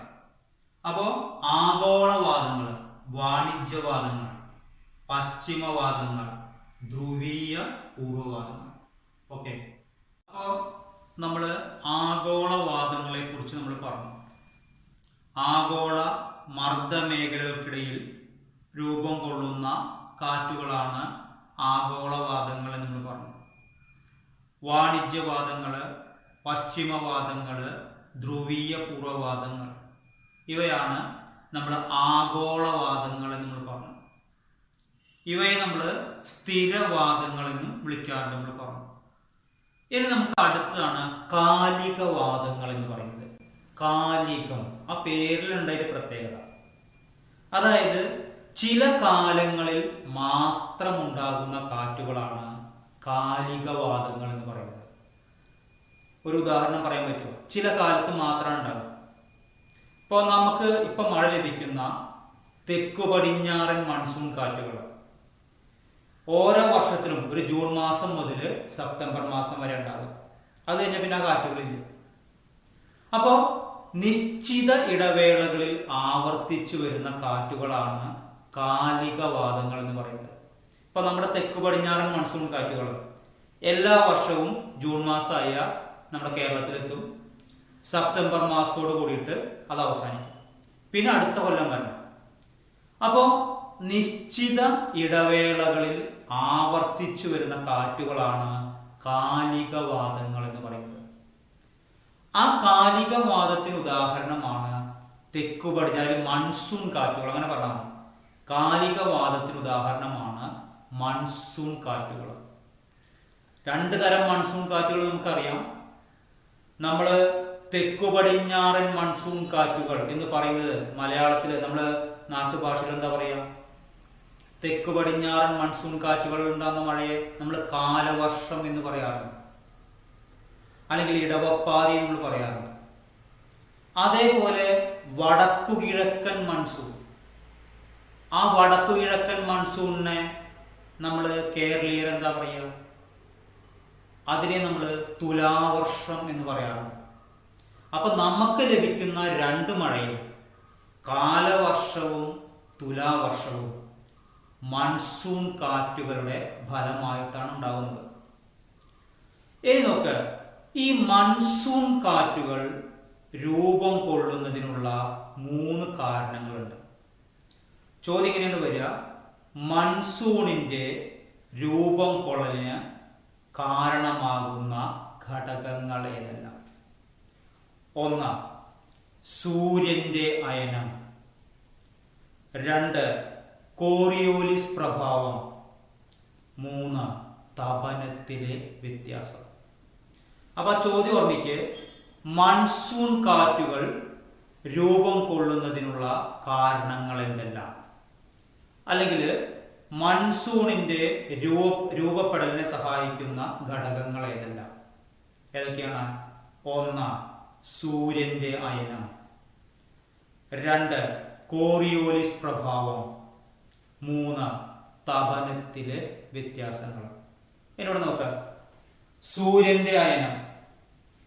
എന്താണ് സൂര്യന്റെ അയനം എന്ന് നിങ്ങൾ ഒന്നാമത്തെ പാഠത്തിൽ പഠിച്ചിട്ടുണ്ട്. എന്താ സൂര്യന്റെ അയനം?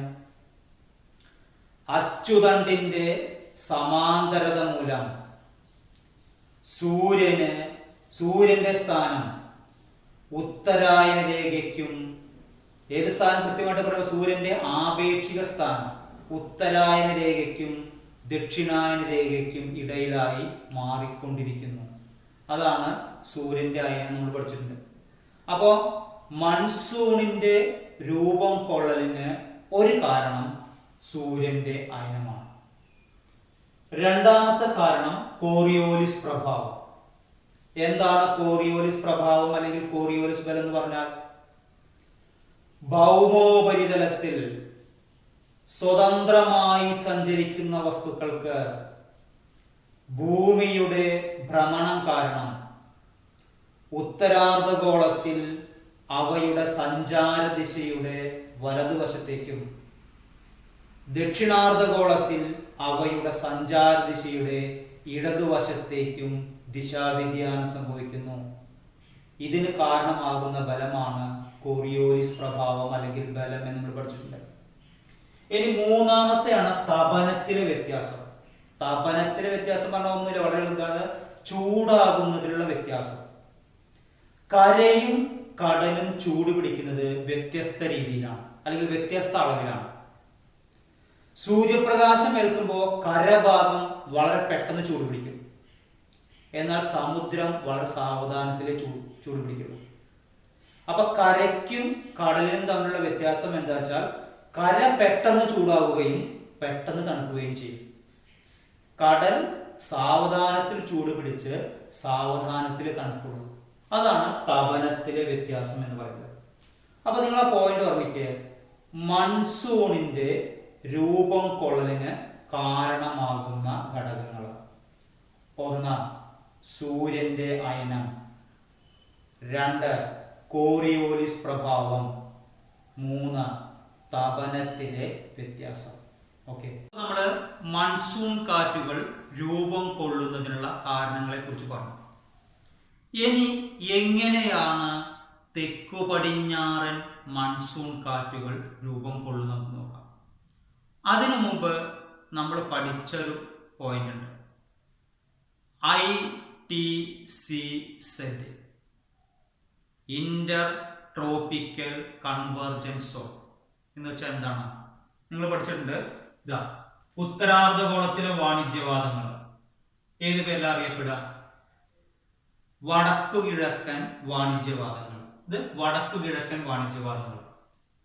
ദക്ഷിണാർദ്ധഗോളത്തിലെ വാണിജ്യവാദങ്ങളോ? തെക്കു കിഴക്കൻ വാണിജ്യവാദങ്ങൾ.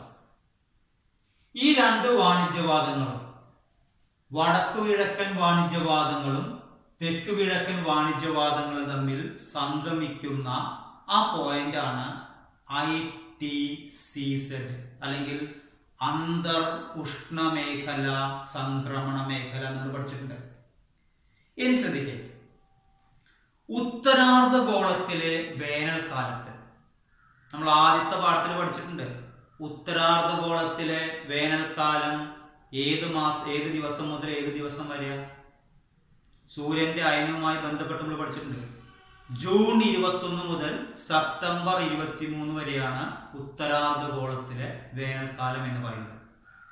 ഇനി ഞാൻ പറയാൻ പോകുന്നത് ശ്രദ്ധിക്കുക, ഉത്തരാർദ്ധഗോളത്തിലെ വേനൽക്കാലത്ത് ആഗോള മർദ്ദമേഖലകൾ, കാരണം സൂര്യന്റെ ആപേക്ഷിക സ്ഥാനം എവിടെയായിരിക്കും? ഉത്തരാർദ്ധഗോളത്തിലായിരിക്കും. അപ്പോ ഉത്തരാർദ്ധഗോളത്തിലെ വേനൽക്കാലത്ത് ആഗോള മർദ്ദമേഖലകൾ ലേശം വടക്കോട്ട് നീങ്ങും. ഇവിടെ അതായത് എല്ലാ ആഗോള മർദ്ദമേഖലകളും ലേശം വടക്കോട്ട് നീങ്ങും. അങ്ങനെ ആഗോള മർദ്ദ മേഖലകൾ വടക്കോട്ട് നീങ്ങുമ്പോൾ ഈ കൂട്ടിമുട്ടുന്ന ITCZ ലേശം വടക്കോട്ട് നീങ്ങും. ഇപ്പൊ ഇവിടെ കൂട്ടിമുട്ടുന്ന വെച്ചാൽ ഈ കൂട്ടിമുട്ടുന്ന ITCZ അല്പം വടക്കോട്ട് നീങ്ങും. അതായത് ITCZ ഉത്തരാർദ്ധ ഗോളത്തിലേക്ക് മാറും. ഇനി ഞാൻ പറയാൻ കുറച്ച് ശ്രദ്ധിക്കുക. അങ്ങനെ ആഗോള മർദ്ദ മേഖലകൾ വടക്കോട്ട് നീങ്ങുമ്പോൾ ITCZ വടക്കോട്ട് നീങ്ങും. തെക്കുകിഴക്കൻ വാണിജ്യവാദങ്ങൾ ഭൂമധ്യരേഖ അങ്ങനെ വടക്കോട്ട് നീങ്ങുമ്പോൾ എന്ത് സംഭവിക്കും? തെക്കുകിഴക്കൻ വാണിജ്യവാദങ്ങൾ ഭൂമധ്യരേഖ മുറിച്ചു കടന്ന് എവിടെ നിന്ന് എവിടേക്ക് എത്തും? ദക്ഷിണാർദ്ധ ഗോളത്തിൽ നിന്ന് ഉത്തരാർദ്ധ ഗോളത്തിലെത്തും. അങ്ങനെ ഉത്തരാർദ്ധ ഗോളത്തിൽ എത്തുമ്പോ നമ്മൾ കോറിയോലിസ് പ്രഭാവം പഠിച്ചിട്ടുണ്ട്. അപ്പൊ ഇതുവരെ ഉണ്ടായിരുന്ന ദക്ഷിണാർദ്ധ ഗോളത്തിൽ ഉണ്ടായിരുന്ന തെക്ക് കിഴക്കൻ വാണിജ്യവാദങ്ങള് ഭൂമധ്യരേഖ മുറിച്ചു കടന്ന് എവിടേക്ക് കടന്നു? ഉത്തരാർദ്ധ ഗോളത്തിലേക്ക് കടന്നു. അങ്ങനെ ഉത്തരാർദ്ധ ഗോളത്തിലേക്ക് കടക്കുമ്പോ ഈ കാറ്റുകള് സ്വതന്ത്രമായി സഞ്ചരിക്കുകയാണ്. അപ്പൊ കോറിയോലിസ് പ്രഭാവം കാരണം എങ്ങോട്ട് ദിശാമാറ്റം സംഭവിക്കും? വലതുവശത്തേക്ക് ദിശാവ്യതിയാനം സംഭവിച്ച് തെക്കു പടിഞ്ഞാറൻ മൺസൂൺ കാറ്റായി മാറും. ഞാൻ ഒന്നുകൂടി പറയാം, പോയിന്റ് ആക്കി ശ്രദ്ധിക്കുക. എങ്ങനെയാണ് തെക്കു പടിഞ്ഞാറൻ മൺസൂൺ കാറ്റുകൾ രൂപം കൊള്ളുന്നത്? ഓരോ പോയിന്റായിട്ട് നമുക്ക് പറയാം. അതായത് ഉത്തരാർദ്ധ ഗോളത്തിലെ വേനൽക്കാലത്ത് ആഗോള മർദ്ദ മേഖലകൾ അല്പം വടക്കോട്ട് നീങ്ങുന്നു. 2 ITCZ വടക്കോട്ട് നീങ്ങുന്നു. 3 തെക്ക് കിഴക്കൻ വാണിജ്യവാദങ്ങൾ ഭൂമധ്യരേഖ മുറിച്ചു കടക്കുന്നു. 4 കോറിയോലിസ് പ്രഭാവം കാരണം തെക്ക് കിഴക്കൻ വാണിജ്യവാദങ്ങൾക്ക് ദിശാവ്യതിയാനം സംഭവിച്ച് തെക്കു പടിഞ്ഞാറൻ മൺസൂൺ കാറ്റായി മാറുന്നു. അപ്പൊ ഇതൊന്ന് ഓർമ്മിച്ചാൽ മതി. ITCZ വടക്കോട്ട് നീങ്ങുന്നു. നമ്മുടെ തെക്ക് കിഴക്കൻ വാണിജ്യവാദങ്ങൾ ഭൂമധ്യരേഖ മുറിച്ചു കടക്കുന്നു. ആ ഭൂമധ്യരേഖ മുറിച്ചു കടക്കുമ്പോൾ കോറിയോലിസ് പ്രഭാവം കാരണം വലത്തോട്ട് ഇങ്ങോട്ട് തെക്ക് പടിഞ്ഞാറൻ മൺസൂൺ കാറ്റായിട്ട് മാറും. ഇവിടെ തെക്ക്, ഇവിടെ പടിഞ്ഞാറ്. അപ്പൊ കാറ്റുകൾക്ക് എങ്ങനെയാ പേരിടുന്നത് നമ്മൾ പഠിച്ചിട്ടുണ്ട്. ഏത് ദിശയിൽ നിന്നാണോ കാറ്റ് വരുന്നത് ആ ദിശയുമായി ബന്ധപ്പെട്ടാണ് കാറ്റുകൾക്ക് പേര് പറയാം. അപ്പൊ ചോദ്യം ശ്രദ്ധിക്കുക. തെക്കു പടിഞ്ഞാറൻ മൺസൂൺ കാറ്റുകൾ രൂപം കൊള്ളുന്നത് ഉത്തരാർദ്ധഗോളത്തിലെ വേനൽക്കാലത്ത് ആഗോള മർദ്ദ മേഖലകൾ അല്പം വടക്കോട്ട് നീങ്ങുന്നു. ITCZ വടക്കോട്ട് നീങ്ങുന്നു. തെക്കുകിഴക്കൻ വാണിജ്യവാദങ്ങൾ ഭൂമധ്യരേഖ മുറിച്ചു കടക്കുന്നു. കോറിയോലിസ് പ്രഭാവം കാരണം തെക്ക് കിഴക്കൻ വാണിജ്യവാദങ്ങൾക്ക് ദിശാവ്യതിയാനം സംഭവിച്ച് തെക്കു പടിഞ്ഞാറൻ മൺസൂൺ കാറ്റായി മാറുന്നു. അതുവരെ ക്ലിയർ ആക്കി പിന്നെ എളുപ്പമാണ്. അതായത് അതേസമയം കരയ്ക്ക് മുകളിൽ വേനൽക്കാല കാരണം ന്യൂനമർദ്ദമായിരിക്കും, മർദ്ദം കുറവായിരിക്കും. കടലിന് മുകളിൽ മർദ്ദം കൂടുതലുമായിരിക്കും. അപ്പൊ ഈ കാറ്റുകളെ എങ്ങോട്ട് ആകർഷിക്കുന്നു? കരയിലേക്ക് ആകർഷിക്കുന്നു. നിങ്ങൾ ആലോചിച്ച് നോക്ക്. നല്ല വേനൽക്കാലം കഴിയുന്ന വേനൽക്കാലത്താണ് മാർച്ച്, ഏപ്രിൽ, മെയ് മാസങ്ങളിൽ നമുക്കുള്ളത്. അപ്പൊ മെയ് മാസത്തിൽ നമ്മുടെ മുകളിൽ നല്ല ന്യൂനമർദ്ദമായിരിക്കും. അപ്പൊ ന്യൂനമർദ്ദ കാരണം കടലിൽ നിന്ന് ഈ തെക്ക് പടിഞ്ഞാറൻ മൺസൂൺ കാറ്റുകളെ നമ്മുടെ കരയിലേക്ക് ആകർഷിക്കുകയാണ്. അപ്പൊ പോയിന്റ് ഓർമ്മിക്ക്. തെക്കു പടിഞ്ഞാറൻ മൺസൂൺ കാറ്റുകൾ രൂപം കൊള്ളുന്നത് എങ്ങനെയൊക്കെ ശ്രദ്ധിക്കുക. ആ പോയിന്റുകൾ ഓർമ്മിച്ചാൽ മതി. 1 ഉത്തരാർദ്ധഗോളത്തിലെ വേനൽക്കാലത്ത് ആഗോള മർദ്ദ മേഖലകൾ അല്പം വടക്കോട്ട് നീങ്ങുന്നു. ITCZ വടക്കോട്ട് നീങ്ങുന്നു. തെക്ക് കിഴക്കൻ വാണിജ്യവാദങ്ങൾ ഭൂമധ്യരേഖ മുറിച്ചു കടക്കുന്നു. കോറിയോലിസ് പ്രഭാവം കാരണം തെക്കു കിഴക്കൻ വാണിജ്യവാദങ്ങൾക്ക് ദിശാവ്യതിയാനം സംഭവിച്ച് തെക്കു പടിഞ്ഞാറൻ മൺസൂൺ കാറ്റുകളായി മാറുന്നു. ആ തെക്കു പടിഞ്ഞാറൻ മൺസൂൺ കാറ്റുകൾ എങ്ങനെയാണ് കരയിലേക്ക് വരുന്നത്? വേനൽക്കാലത്ത് കരയ്ക്ക് മുകളിലുള്ള ന്യൂനമർദ്ദം ഈ മൺസൂൺ കാറ്റുകളെ കരയിലേക്ക് ആകർഷിക്കുന്നു. അപ്പൊ അതിൽ അടിസ്ഥാനപരമായി ചോദ്യം ഇങ്ങനെ ചോദിക്കാം, തെക്കു കിഴക്കൻ വാണിജ്യവാദങ്ങളാണ് തെക്കു പടിഞ്ഞാറൻ മൺസൂൺ കാറ്റുകളായി രൂപാന്തരപ്പെടുന്നത്, സമർത്ഥിക്കുക. അങ്ങനെ ചോദിക്കാം. രണ്ടും ഒന്നല്ലേ നോക്ക്. തെക്കു കിഴക്കൻ വാണിജ്യവാദങ്ങളാണ് രൂപാന്തരപ്പെട്ട് തെക്കു പടിഞ്ഞാറൻ മൺസൂൺ കാറ്റായിട്ട് മാറുന്നത്. അതെങ്ങനെ, അതോ വിവരിച്ചാൽ മതി, ആ പോയിന്റ് ഓർമ്മിച്ചാൽ മതി. ഉത്തരാർദ്ധഗോളത്തിലെ വേനൽക്കാലത്ത് ആഗോള മർദ്ദ മേഖലകൾ അല്പം വടക്കോട്ട് നീങ്ങുന്നു. ITCZ വടക്കോട്ട് നീങ്ങുന്നു. തെക്കു കിഴക്കൻ വാണിജ്യവാദങ്ങൾ ഭൂമധ്യരേഖ മുറിച്ചു കടക്കുന്നു.